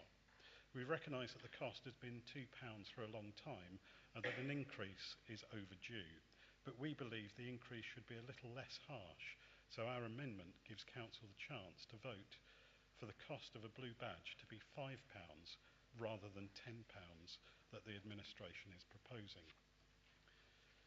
The Labour Group has always been conscious of our duty to act on climate change, and to this end, our amendment gives the Council the chance to vote for some innovation investment in initiatives that will help us meet our carbon zero targets. As a responsible opposition, we also have to make some tough decisions in order to make the books balance. This has proven more difficult this year because of the issues I highlighted at the beginning of my speech. Probably the most difficult decision is to move those on Scheme 1 of the older persons discount to Scheme 2.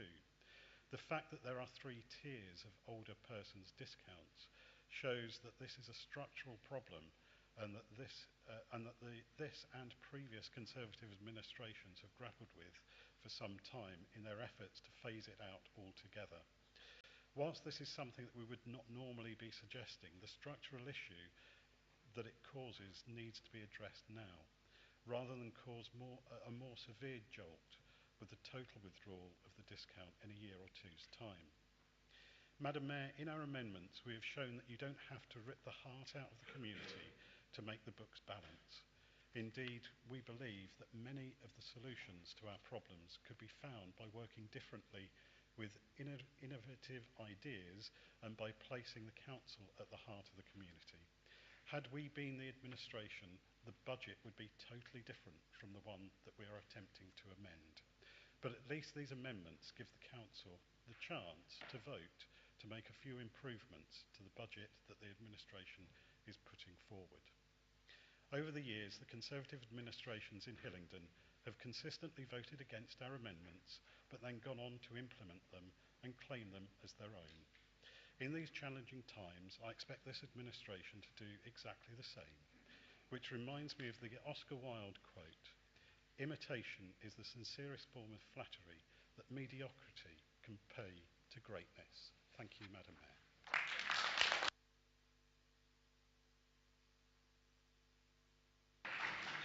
Thank you, Councillor Curling. Councillor Goddard, you have the right to reply.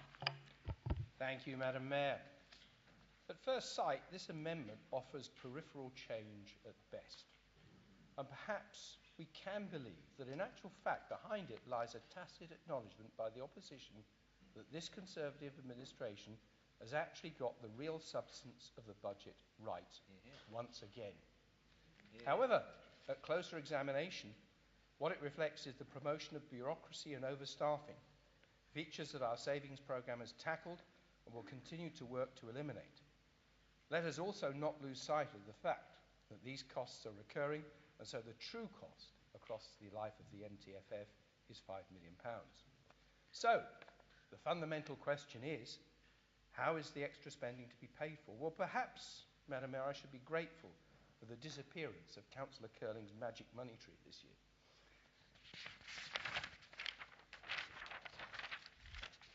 Hillingdon people is already digitised.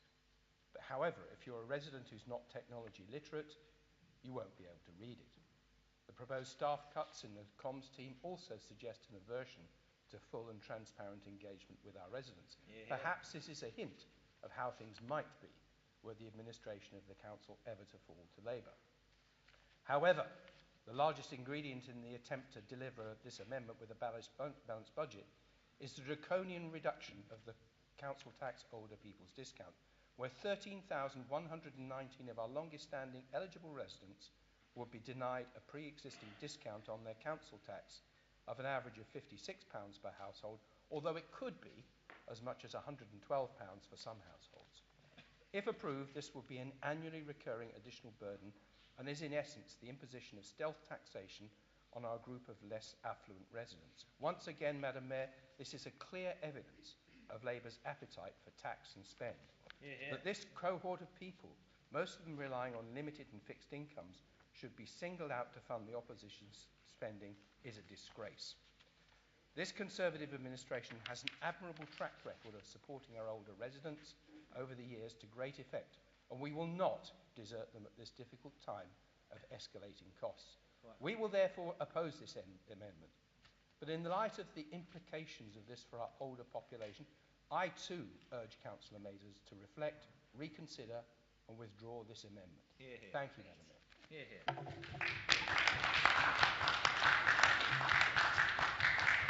Thank you, Councillor Goddard. Councillor Mathers. Thank you, Madam Mayor. I didn't see any backbenchers speaking against our amendment. I'm assuming they've either been whipped to silence or in silent agreement that their cabinet is making knee-jerk decisions and they agree with the Labour amendment but are too afraid to say so. Political rhetoric can only go so far, and unfortunately there's an avoidance from this cabinet to see their shortcomings. Some sensible, costed suggestions that make residents' lives better. Councillor Goddard, you're right, there is an acknowledgement in the budget from our amendment. It acknowledges that we, like you, cannot rip up the £12 million burden that you've landed us by not building enough special needs schools over time. And therefore the DSG we had to get involved and pay for, even with the Boris bailout. This is now putting our services at risk. The Cabinet Member for Environment's scattergun approach to fleet transition to zero carbon is really a misunderstanding of our feasibility study. It's to understand what options are available for the future. I'm happy to discuss that in a different way outside of the chamber. It's not just about electricity, it's about carbon zero. If we prepare now, we'll be ready in the future. I'm also happy to look through any plans they may have to be a critical friend on how we can get to carbon zero. I'd also, as Councillor Mills seems to suggest, happily look for all of the counts and books that you have in order for us to provide a full budget amendment or alternative if we were so allowed by the Constitution, which you're happy to change. I would also disagree that the flippant way in which the impact this has on residents has been ignored. The person who gets kicked out of the library at lunchtime because they can't access the computer they need in order to fulfil some of their job seeking or other lifestyle or life admin choices that they need to do on a computer and they don't have one at home. The person who is burdened with having to push the lawnmower up and down the green because it used to be paid for, but now their health is suffering because they have to continue to do it in their older age. And then we are the ones criticising for abandoning the elderly. Older people would still get a discount under this Labour amendment without cutting their services. And how will this Conservative administration fund this cut in the future? Discount in the future? It has to be through cuts, surely. They're happy for a low-income family to pay £75 to park their car outside their house, but for someone to afford it, they're not happy to charge them £1 a week. The legacies of Conservative control in Hillingdon have caught up with them, and they're struggling to get out of it by putting into early intervention and prevention services that we've suggested, and by making the tough decisions that we are able to. So what is a key service? Because they've cut everything they can, and the rest they have to deliver by statute. Our amendment calls them to be reasonable in the way they approach their finances, but as always with the Conservatives, there's no reason. Thank you, Councillor Mathers. Justin Tunde. Right, we will now be voting for the amendment. Thank you, Madam Mayor. For the benefit of our new members and for members of the public who might be watching, I'm sure you'd be delighted to know that in accordance with the Local Authority Standing Orders Regulations 2014, a recorded vote has to be taken on every vote relating to the budget.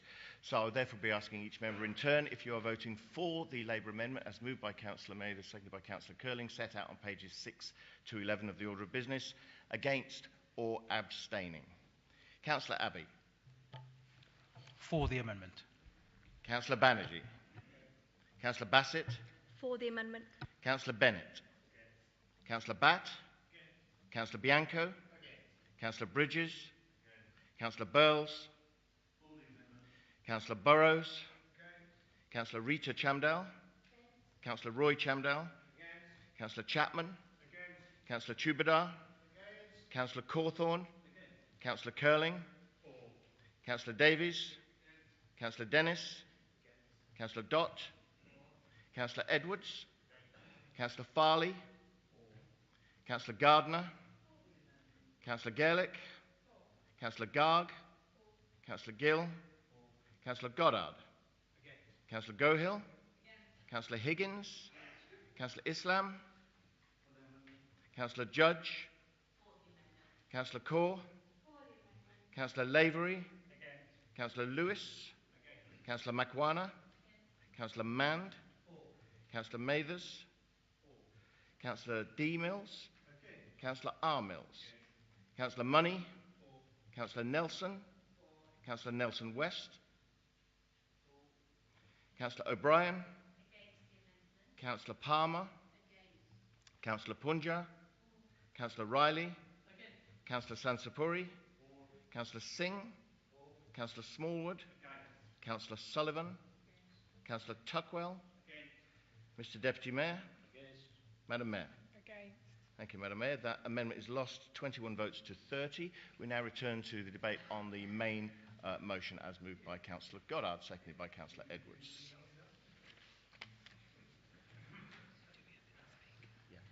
So do we have any speakers? Councillor Bianco. Sorry.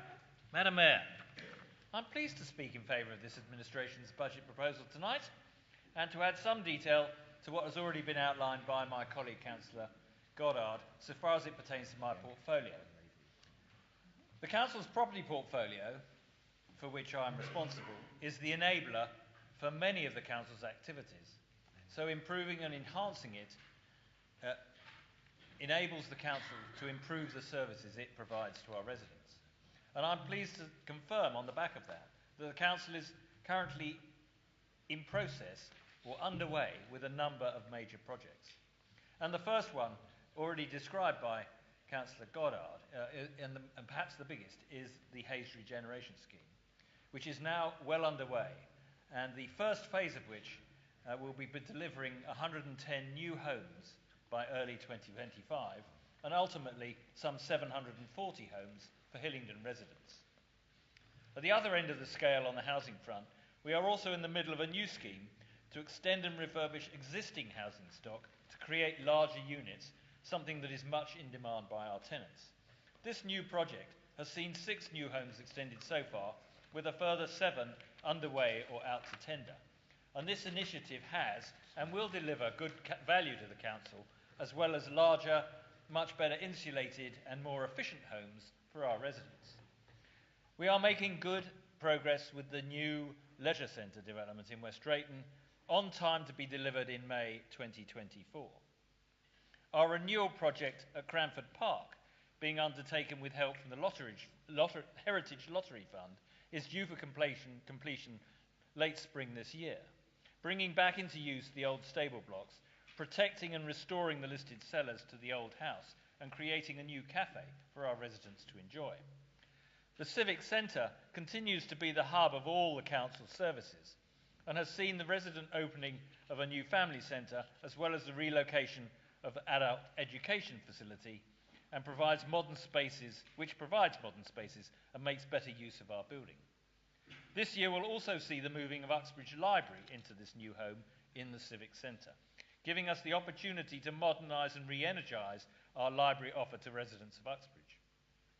Elsewhere, we will see the redevelopment of Northwood Hills Library, bringing to that community a modern, fully compliant space for our residents and reaffirming our commitment to a fully functioning library service to all our residents. Madam Mayor, our roads and pavements continue to receive high levels of funding. In our continuing effort to lead the way in reducing our carbon footprint, we are currently testing new tarmac products laid at lower temperatures, which will significantly reduce their impact on the environment. We are hopeful that this new technology will be rolled out more widely this year following this trial. Madam Mayor, the Council is investing in the future for its residents. Thank you. And I support this budget. Thank you. Councillor Tuckwell.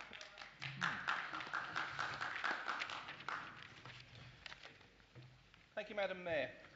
what is clear is this is probably the most Councillor difficult... Bianco, sorry. Madam Mayor, what is clear is this has probably been the most difficult and challenging budget that this administration has faced in the past 2 decades.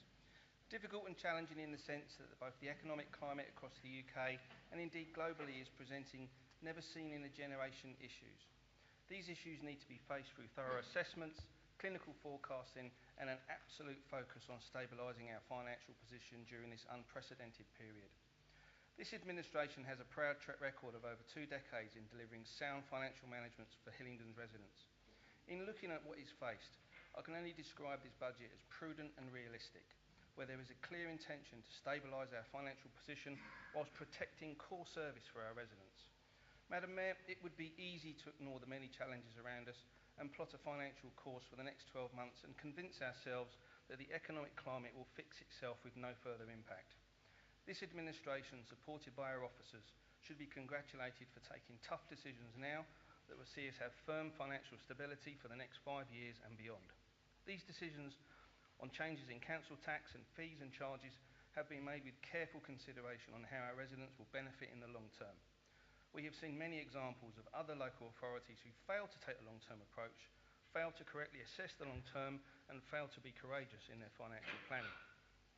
These local authorities end up exhausting their reserves and slashing core services to the detriment of their residents. Madam Mayor, not in Hillingdon and not under this administration. Indeed, had last year's Labour amendment been implemented, we would have seen a far worse financial position that would have placed an unnecessary risk on core services. Residents across Hillingdon can be assured that this administration will not shy away from difficult decisions in the interest of protecting our long-term financial position. Whilst tough decisions have been taken, let's acknowledge that there is no impact on core services.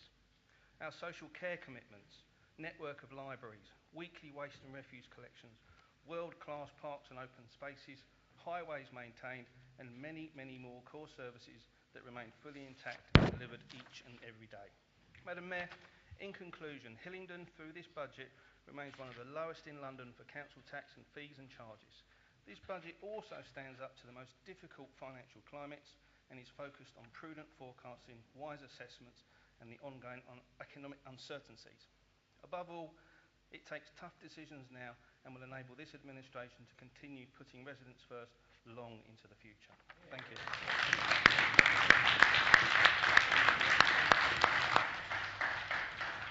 Thank you, Councillor Tuckwell. Councillor Lavery. Thank you, Madam Mayor. The financing of resident services is underpinned by the Conservative philosophy of sound financial management and putting residents first, giving some of the lowest council tax and resident fees and charges in London. We continue to have free weekly waste collection in a simple-to-use system across all types of waste. We will continue to roll out the food waste service in our flatted developments, as well as promoting this across our remaining properties. And if you don't have a food caddy, now's a good time to get one. New Year's Green Lane will be remodelled to increase the proportion of waste that is recycled and reused. We remain committed to 16 libraries, together with our mobile and home library services. These are essential community hubs providing access to reading, IT, as well as community signposting and support. In green spaces, we continue to have 67 green flags, which I think is a record I may have touched on before. In addition, we have a playground refurbishment programme across the borough. We already have 3 high-quality leisure centres, all of which have just been refurbished, and the 4th is well underway, on time and to budget. The new HOAC project is well advanced, and with a fair wind, we'll be sailing there in 2024. We remain committed to zero carbon by 2030, with projects including LED car park lighting, the retrofitting of key buildings to reduce our carbon use by 50%. We are improving the thermal efficiency of our housing stock, loft insulation, cavity wall insulation, and window projects, a fact I'm glad Councillor Mathers has now woken up to. Climate change has and will lead to less predictable weather patterns, and we're already seeing more intense rainfall. We completed 3 natural flood relief schemes in our parks last year and have further schemes in progress. I will touch on 2 other areas. We continue to work with partners to prevent rough sleeping and find a way for those who have been sleeping rough to get a sustainable housing offer. It was inspiring to recently visit Olympic House and see the magnificent work that Trinity are doing, getting former rough sleepers onto a sustainable path to support themselves. Those who avidly read the forward plan will have spotted the new planning enforcement strategy to ensure those who do not follow the rules will be penalised. Madam Mayor, I support the budget. Thank you, Councillor Lavery. Councillor Palmer. Thank you, Madam Mayor. Social care continues to adopt an early intervention approach to deliver better outcomes for residents and contain placement costs. The remodelling of our care contracts allow better monitoring of our service to residents, achieving better health outcomes and helping residents stay in their homes as long as possible. A comprehensive review of grants distributed to the voluntary sector with the aim of moving to a fully commissioned model meets our public health objectives and will lead to much more robust outcomes for our most vulnerable residents. Our reablement services are part of this work, helping residents manage after a period of illness. Our resident stays in hospital are shorter than any other London borough. Our hospital discharge team have the best discharge rates in London. Our partnership working with health partners is vital.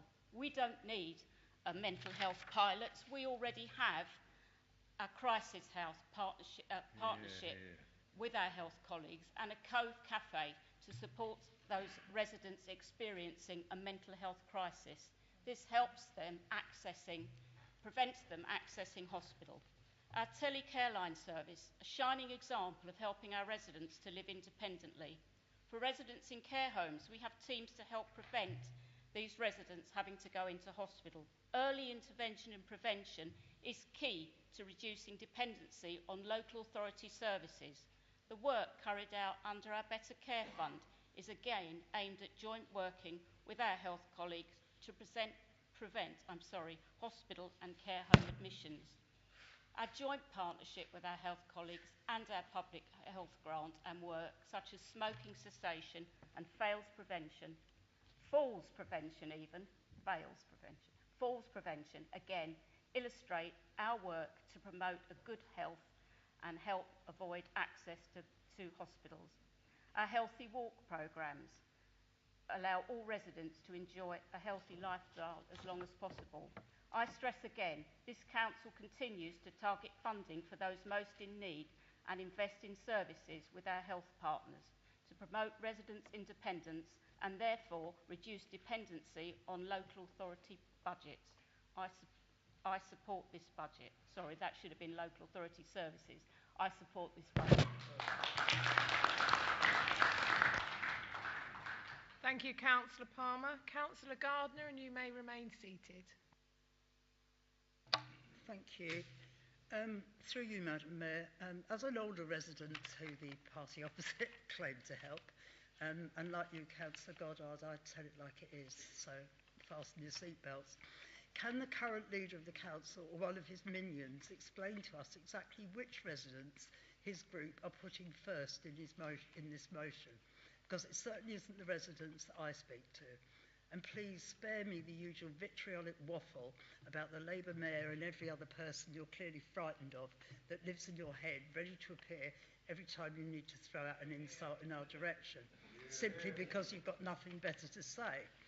And maybe for once, rather than playing that we can do what we want because we've been in control for ages, how's about for once concentrating on all the people in all the borough that we were elected to help, which in case some of you have forgotten, this includes those who depend on our services to live in safety in the borough and those who need appropriately sized and well-maintained housing for them and their families to live in, and the residents who rely on us to get local schooling that meets all their children's developmental needs, and of course all the residents who sometimes are in crisis, who have a variety of problems, who depend on us to help and care for them when they need it most.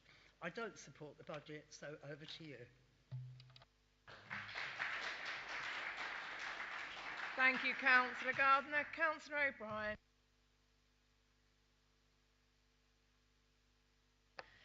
Thank you, Madam Mayor. Hillingdon continues to provide children with a high-quality learning environment for the best start in life. this administration continues to deliver on rising school standards, with 91% of all our schools being rated good or better, and 96% in the primary sector. This includes outcomes for vulnerable learners, such as children who are looked after, and this budget will continue to help those most in need in achieving their age-related expectations. The admissions team once again are on track to offer every resident child a school place on time and as close to home as possible on National Offer Day. Strong financial management allows this administration to continue to invest in our schools through our capital programme on schools conditions and buildings related works. One of the Hillingdon Labour let's make it up as we go along factually incorrect stories of 2022 is that Hillingdon is not bankrupt and the dedicated schools grant is now embedded in the life of SEN education.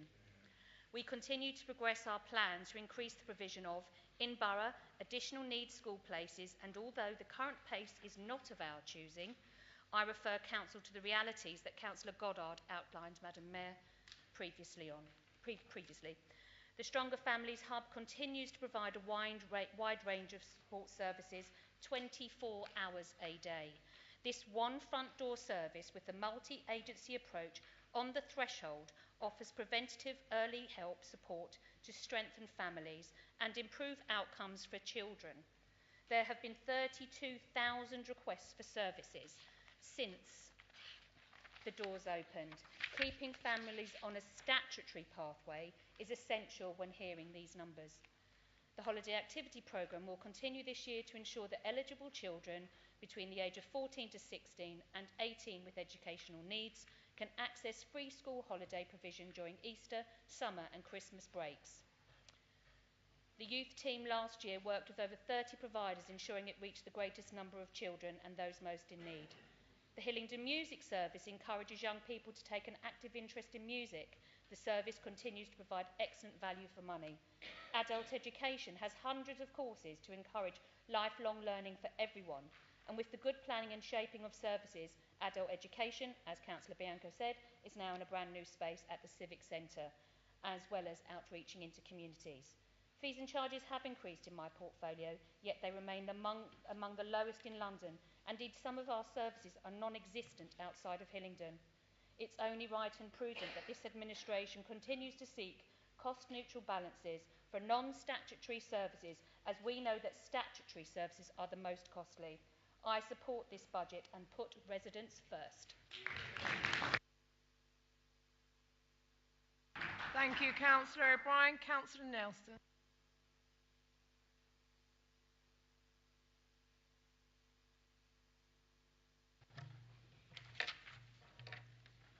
Madam Mayor, the budget before us is filled with many more don'ts than do's. For example, don't be a voluntary group for your funding is being sapped, putting your good work in perils. Don't be an autistic young person learning a trade at a rural tea room as you are now redundant. Don't be bereaved as the cost of laying your loved ones to rest will rise by and above inflation 30%. Don't be a driver wanting to park for free outside your own front door in a parking management area that you petitioned so hard for. Don't try to use the library services over lunchtime. You will find some of them shut. Policy failures and poor decisions over many years are at last coming home to roost, as it's a budget-only balance by being bailed out by our residents as they experience a huge hike in the cost of debt, marriage, birth, parking, art, nurseries, and withdrawal of support for our voluntary groups, and most vulnerable by selling our assets. Where is there anything in supporting our residents at this time of financial crisis, as it's a budget which demands more, and more from its residents when they have far, far less to give.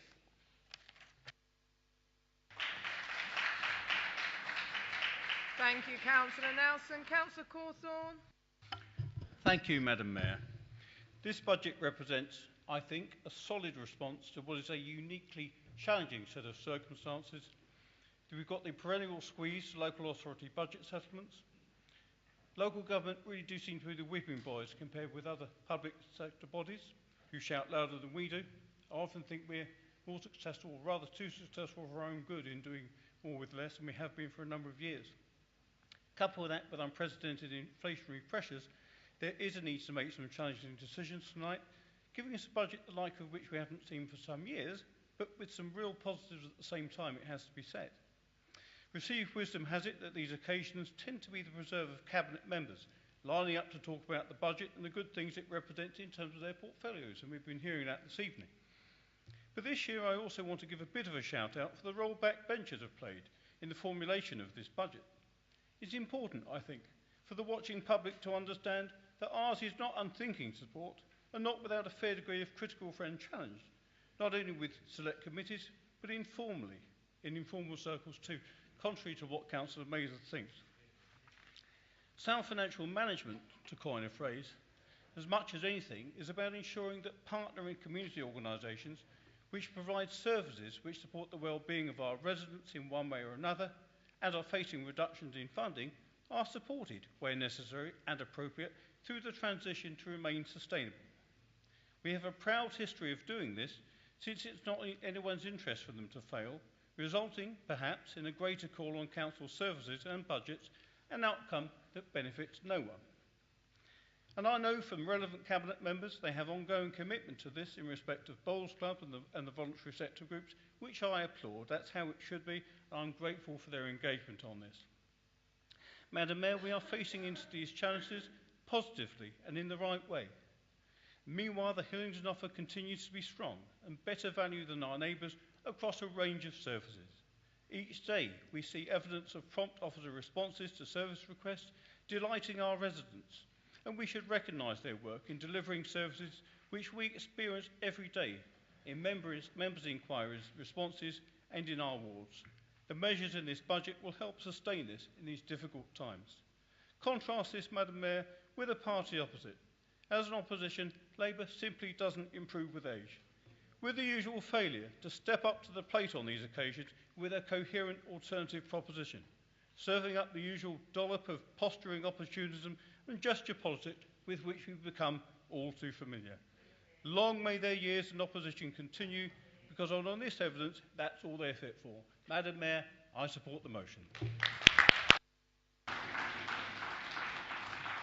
Thank you, Councillor Corthorne. Councillor Smallwood. Madam Mayor, backbencher reporting for duty. I rise to support a budget built on solid foundations that protects frontline services and delivers the sound financial management the residents have come to expect in Hillingdon. I want to focus my comment tonight on fees and charge and additional fees. Now, Madam Mayor, I'm aware how much councillors opposite love to hear about the performance of their neighbours, so I wouldn't want to let them down tonight. And here's how they get value for money with Hillingdon Conservatives. I thought it was important and helpful to get colleagues to think about the starting point. What are the comparable fees and charges for the financial year 21 and 22 in comparison to our neighbouring boroughs? And Madam Mayor, the results are interesting.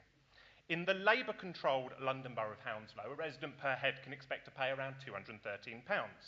In Ealing, around £247, and in Labour-controlled Brent, £324. But here in Hillingdon, it's £104 value for money with Hillingdon Conservatives. So even with these modest changes in this budget, this will place Hillingdon with the lowest fees and charges amongst our nearest neighbours and counterparts and one of the lowest in London. Value for money with Hillingdon Conservatives. Madam Mayor, Councillor Goddard and I are football fans, and he described us as being in a league table, a relegation league table to be proud of. I didn't realise he was drawing inspiration from his beloved Chelsea when he was writing this budget, but long may it continue. And members opposite tonight have been talking about the first car parking permits. So I did a little research, and I took my comparison a little further afield. And I stumbled across the London Borough of Camden, where they may know a folk or two, where the average first car parking permit isn't £75, it's £183.55. We're not taking any lectures from Labour on value for money. And people in Ruislip tell me, Madam Mayor, that sound financial management isn't buzzwords, it's about protecting residents. It's about making sure bins are picked up weekly. It's about first-class social care, and it's about keeping tax low. And this budget makes the strong choices in tough times. Hillingdon Conservatives have never shied away from them, and we never will. Because we know what happens when we let Labour run this authority. Council tax hikes, a tax on our green belts, and millions of pounds of uncosted funding. We will never let the red flag fly in this borough, only the 63 green flags that we're proud of, and I'm supporting this budget.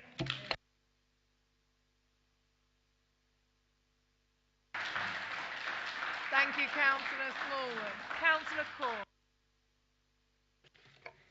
Thank you, Madam Mayor. At the time when our residents find themselves stuck between a rock and a hard place, with many having to choose between keeping their homes warm or their families fed, it is extremely disappointing to see our friends on the other side resorting to a self-congratulatory tone over this not-so-good news budget.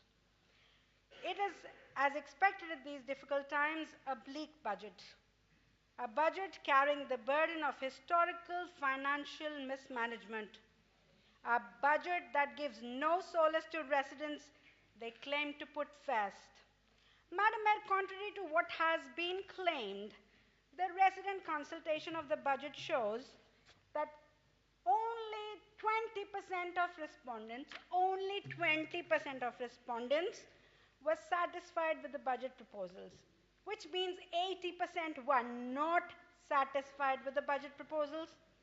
Only 19% of the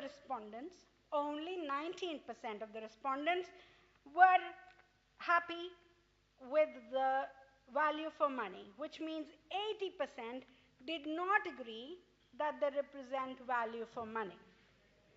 And where the respondents expressed dissatisfaction, these were primarily, of course, related to increases in fees and charges. The cost of living crisis has hit not only the working poor, but the working class in our borough. And instead of reaching out to the needy with a solution, they have decided to increase the cost of everything that affects them directly and indirectly.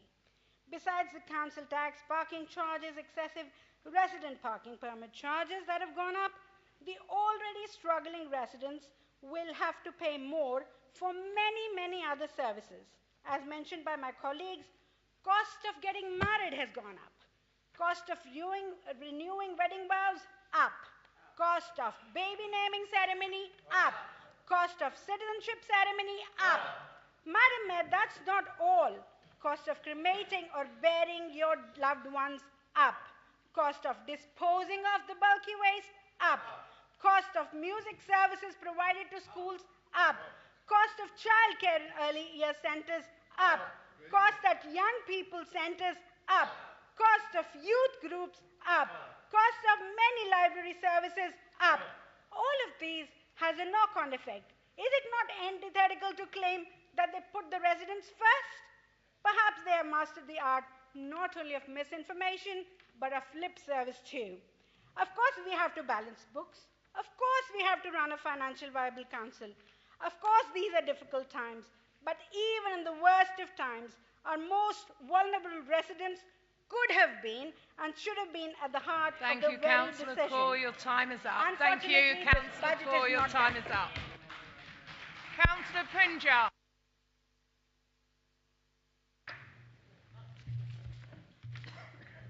Thank you, Madam Mayor.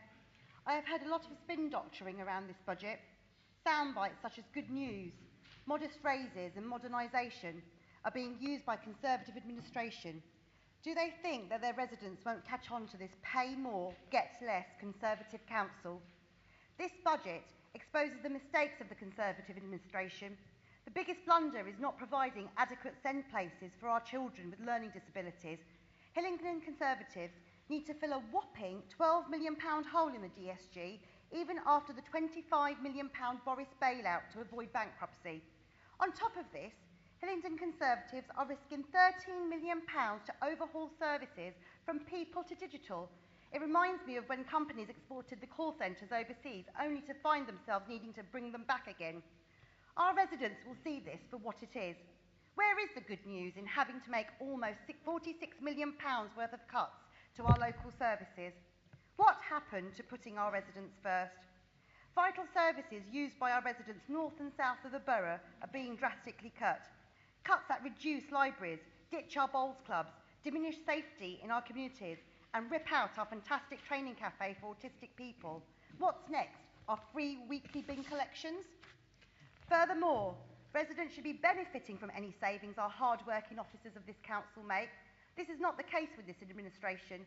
Instead, Hillingdon residents are to pay 30% more from cradle to grave with this pay more, get less Conservative council. And they have the audacity to call it this modest.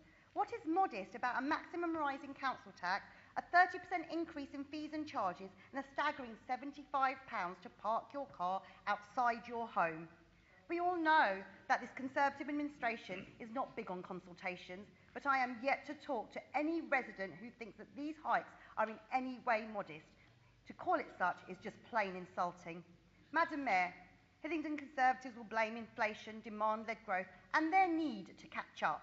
The stark reality is that years of Conservative rule has left us with borrowing high and increasing the council's financial risk. Seemingly, the only way to stay afloat is to hike fees and charges, make the largest cuts in recent history and have a panic sale of council's assets. Watch out, green spaces, unaffordable flats are coming. The budget is not good news.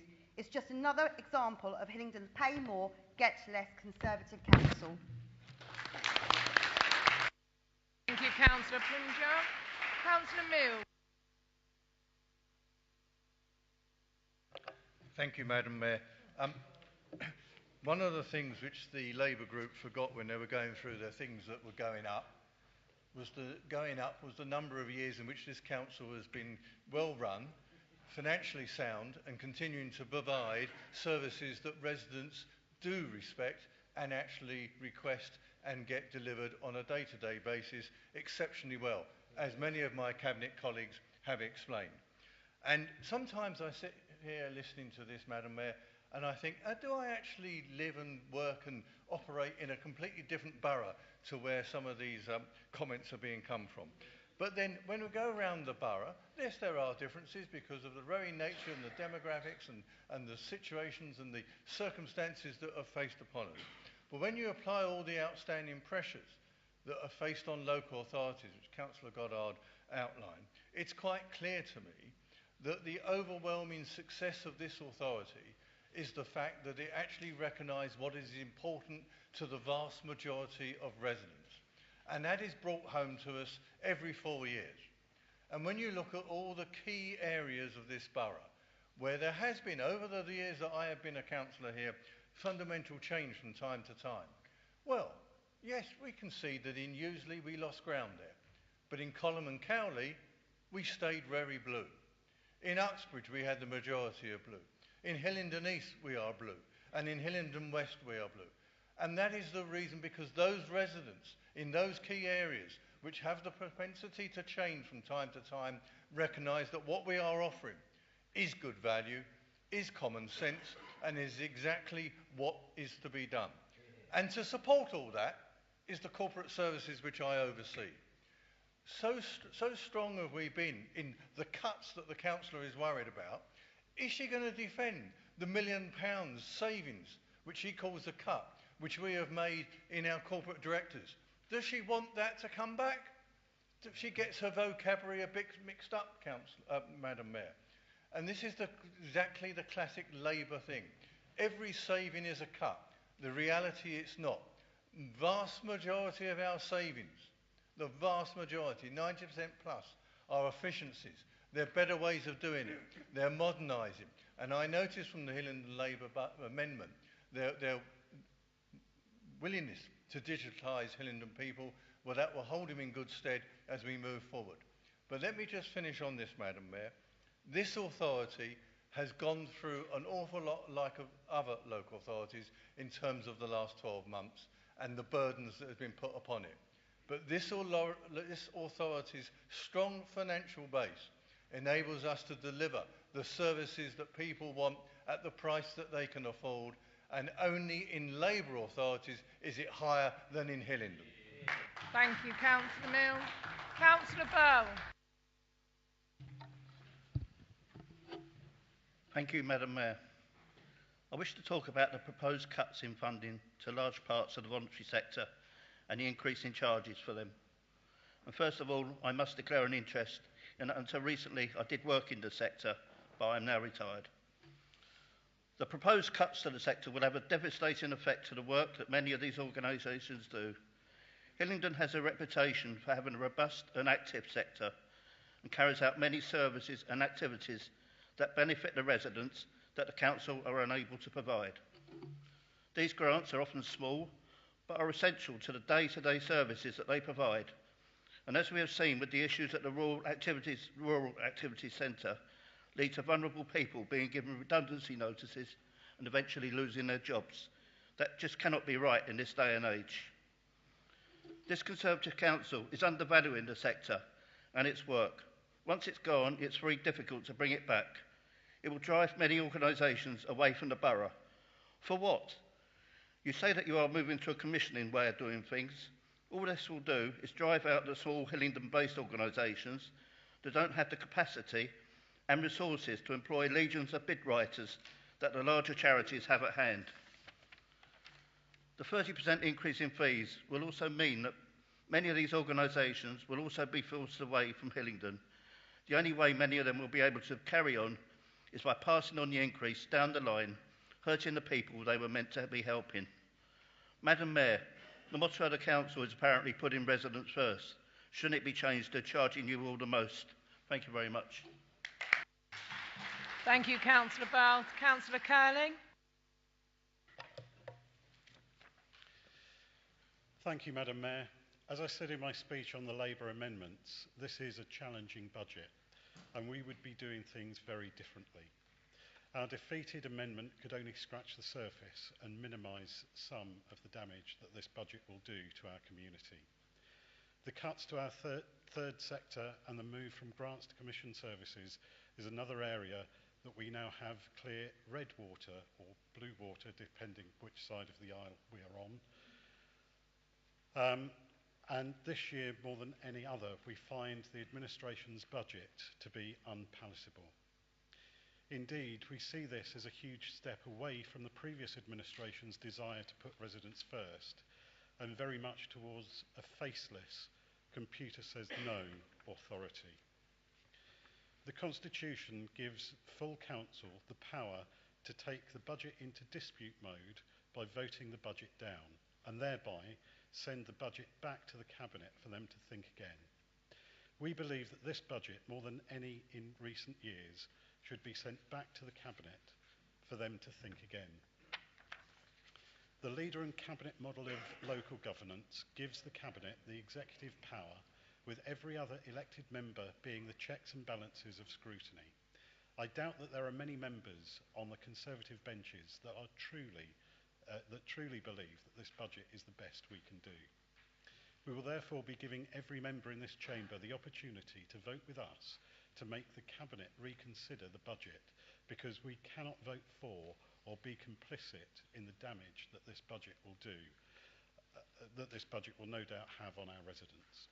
Of course, we would maintain weekly bin collections and all of the other good things, but the hikes in council tax and fees and charges, on top of savage cuts that will see some of our most vulnerable residents suffer, and facilities like the rural activity tea rooms close, really does show that this is the budget of a pay more, get less Conservative administration that has lost its vision and direction and is now just completely desperate. Madam Mayor, they cut into the bone, and it is our residents that bleed, and that is something that we simply cannot support. Thank you, Councillor Curling. Councillor Sansapuri. Thank you, Madam Mayor. I'm concerned to see that there is no separate provision for money to prevent fly tipping in the budget. Fly tipping is an antisocial behavior which a lot of residents complain about it. It often occurs in the area which are built up, like housing estate and area with flats. Fly tipping is very unpleasant for these neighborhoods. If fly tipping is left unattended, it can lead to people to use rogue trader to remove it. Madam Mayor, the budget does not address this continued issue of fly tipping as a separate issue. The increase in bulky waste collection will cause a rise in fly tipping. The ineffective member reporting system will make it hard us to prevent it in a timely manner. The longer fly tipping remains, the more impact it has on the mental health of the community, and the less this council can deliver on the clean spaces. Is it another example of weak leadership and vision for the better Hillingdon? This is another example of budget without any details. Is the absence of money for fly tipping another cost of saving measure, or just a way of hiding the true amount that occurs? Madam Mayor, I do not support this motion. Thank you, Councillor Sansapuri. Before I come to Councillor Edwards, is there any other speakers? No. Okay, Councillor Edwards. Madam Mayor, if I could just remind members, Councillor Edwards is speaking in his capacity as seconder of the original motion, therefore has unlimited speaking time. Madam Mayor, I won't abuse that privilege, I promise. But I would like to start by congratulating Councillor Goddard on his very thorough budget presentation. We are indeed very fortunate to have a man of his abilities in control of our finances. He's shown complete mastery of his brief, and I congratulate him on the budget. It is an excellent budget, helped delivered by the financial services officers, and in particular I want to pay tribute to the leadership of Andy Evans. They're the director of our finances. A particularly challenging budget to put together because of the circumstances, not only that, but of the late information coming forwards from the settlement. And I understand that we are still waiting for some information on the settlement this year. It is an excellent budget because it continues to underpin our sound financial management. It contains no cuts to frontline services, contrary to the false assertions said tonight. It supports the continued service improvement. It delivers a strong savings programme to deliver even better value for money. It delivers an extensive capital investment programme, including new facilities. Very sound and robust balance sheets, both for the general fund and for the housing revenue account. Balanced budgets over the next 2 years, no reliance on additional drawdown from reserve. I look forward to seeing the outcome across London from other budgets and to see how we compare. And then we can have a more fuller debate about the effectiveness of our stewardship. And we also will maintain our general reserves, 25% above the new minimum threshold set by the Director of Finance throughout the whole period. The budget will ensure that this council and this borough remain one of the best in the country. In constructing the budget, I know that there was realism to be faced. The single-year settlement was an enormous uncertainty, and as I said, we still await some detail.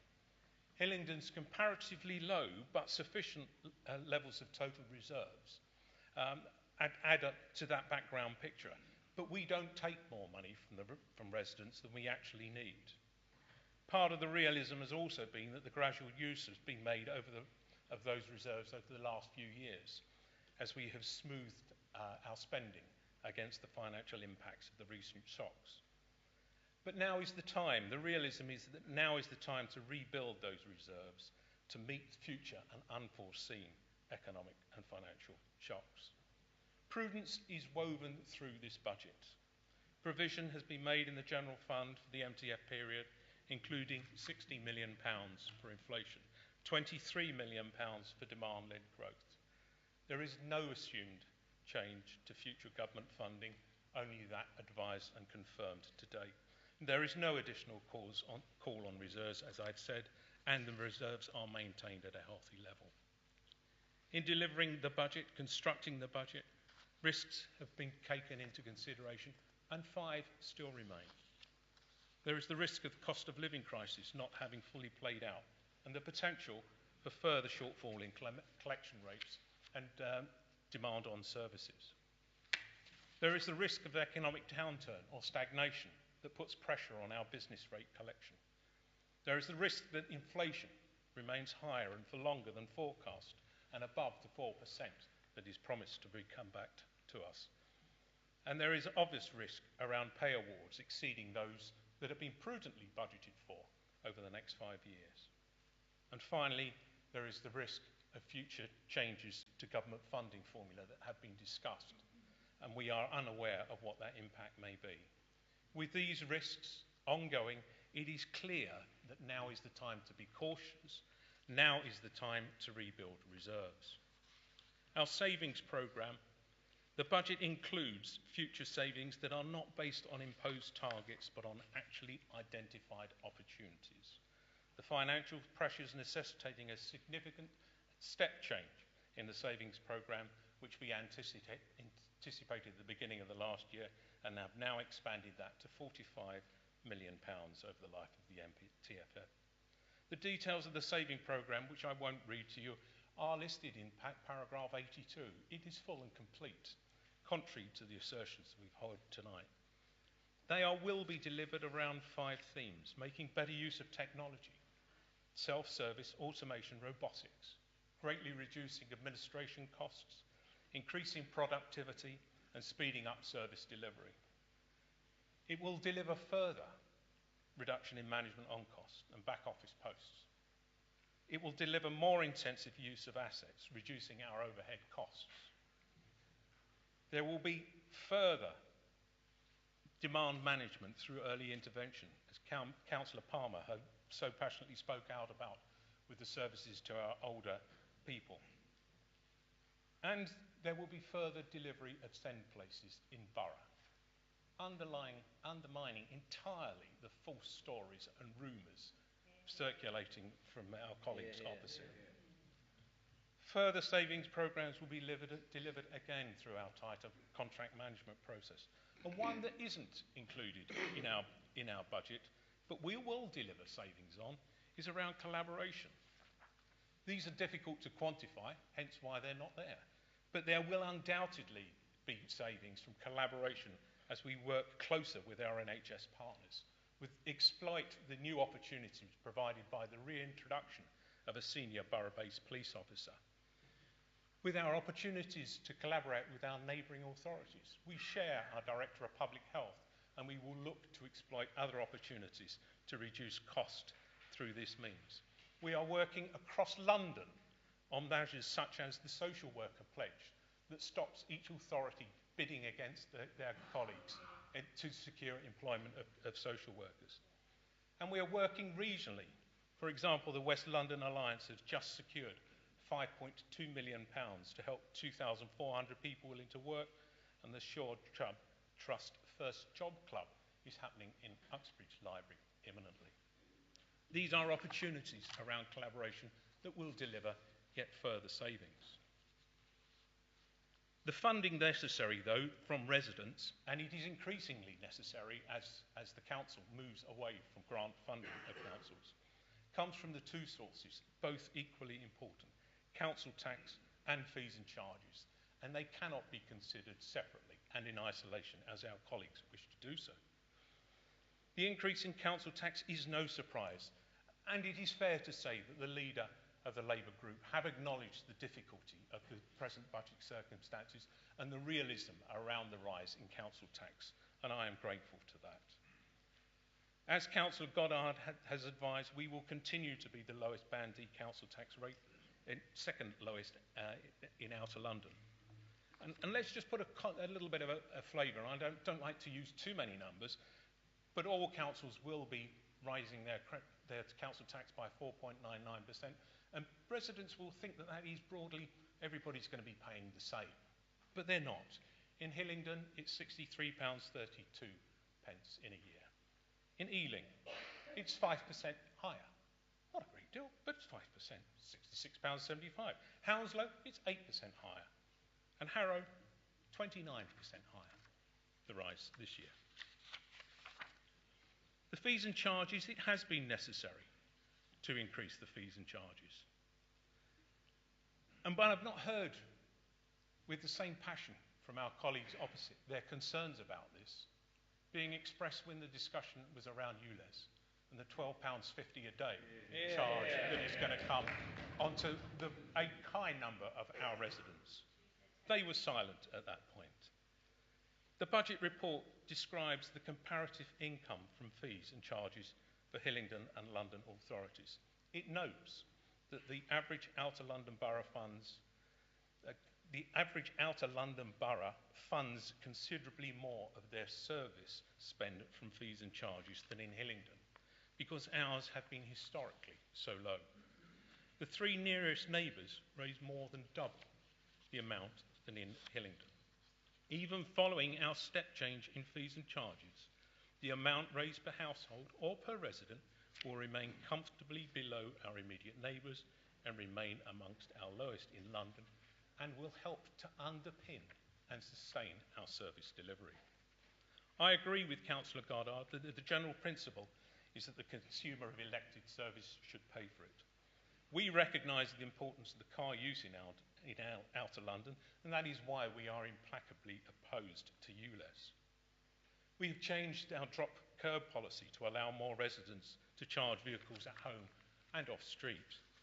But the cost to creating, managing and enforcing a parking management scheme, the cost should be borne to a greater extent by those that directly benefit from that scheme. And it is right to introduce the charge for the first permit. That brings us in line with every other local authority. The parking revenue account does not deliver the surpluses necessary to fund our road improvement and maintenance programme that we aspire to. With the increase in parking charges, we will retain amongst the lowest overall parking charges in London and allow us to continue the high level of investment in our roads without undermining other service delivery. And contrary to the assertions we've heard about us not supporting the third sector, let me say that we provide £1.6 million in grant funding in this year. More than 1% of our council tax is gifted to our third sector and voluntary groups because we recognise the importance of the service they provide to residents. But it is, and to my knowledge, I know of no other London local authority that spends anywhere near that amount, and certainly our near neighbours have no equivalent. But it is wholly unrealistic to have expected us to have funded the full £2 million that was sought by the sector, and choices had to be made. The budget sets out a very strong investment programme, and that has been expanded on, and I'm not going to go through great detail, but I will just capture a bit. £368 million capital investment over 5 years is a substantial sum of money, 200 of which is in new or expanded infrastructure. I doubt there will be another local authority in the country that over the next 5 years will deliver a new outdoor water activity centre, £20 odd million, new leisure centre and swimming pool, 50 megawatt solar farm, 2 new larger libraries, £35 million worth of investment in roads and schools, in roads and pavements, more local send places, more and better council housing, as well as our usual chrysalis, our park and playgrounds, our enhancement of the facilities for the uniformed youth groups. I am proud of the investment that we continue as an administration to make in our borough to improve the services and facilities for our residents. And with our housing revenue account, the good news continues. Inflationary pressures have squeezed those services and the investment plans, and it is necessary to raise the rents by the 7% to prevent deterioration to existing stock and a reduction of the planned build of new council homes moving forwards. The £500 million investment plan contains nearly £200 million improvement of existing stock, with the priority being the efficiency of those homes, replacing boilers, double glazing, insulation, lofts and walls, all the green things that we've heard are so important. Another priority, though, is tackling the damp and mould. Again, what we've heard is important. And we haven't overlooked our responsibility for safety of our tenants. £200 million to build or acquire new dwellings, a commitment to increase our stock of council homes by 100 per year. £161 million estate regeneration, delivering 370 new council homes, a net increase of 72 by the end of 27-28. And a further programme of new estate regeneration is being worked up. In conclusion, Madam Mayor, the budget is a financial expression of our intentions and the transformative vision for the council and our services to the residents. Labour's budget had the opportunity to set out their own vision, but their only product was a nitpicking of our budget, funded by a callous tax rise on the over 70s. There is a clear distinction between our sound financial management, innovation and optimism against Labour's tax and spend pessimism and their incompetence. And now I will add nastiness. I will add tonight the promise that Hillingdon Conservatives will continue to support our older people. We will not remove or reduce the existing discount scheme, whereas that is clearly not safe under Labour.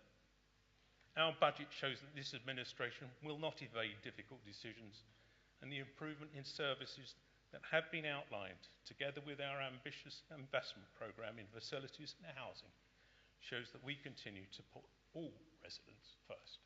Thank you.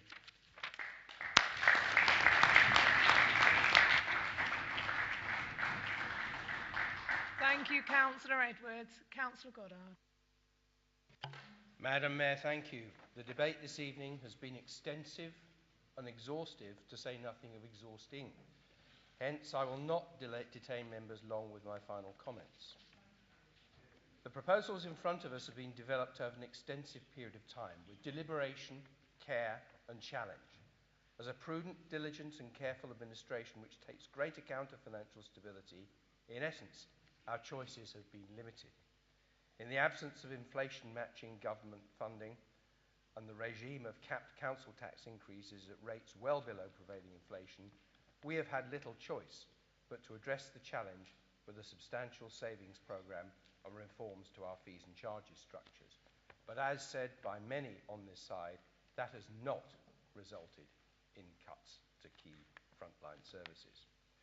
What this budget gives us is a sound, stable financial position, and that is absolutely critical to our continued ability to serve and support our residents.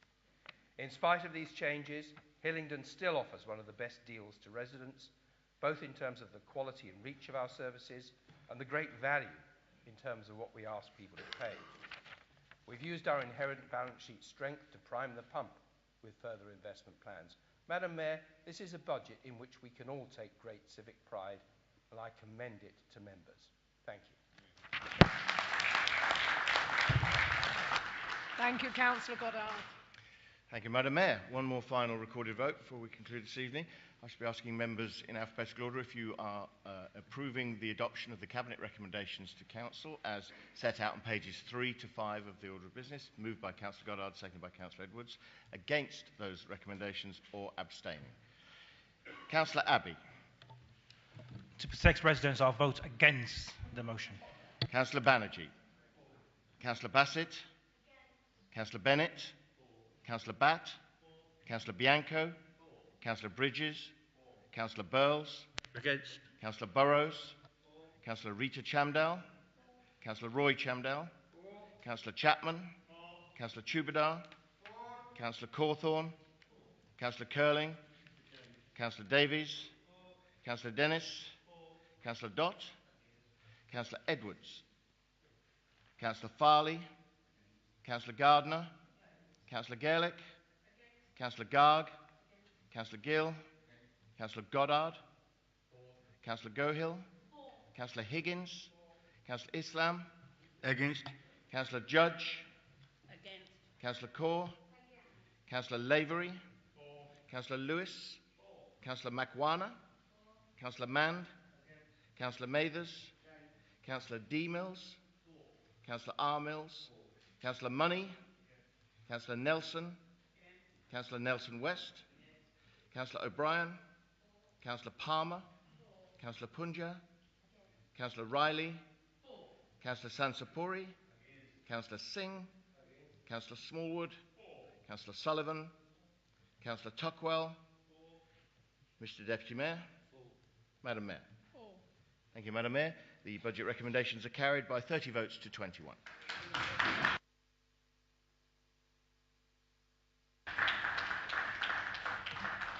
Thank you very much. That concludes tonight's meeting. I know it is late, but you are still invited to the parlour after the meeting. Thank you very much.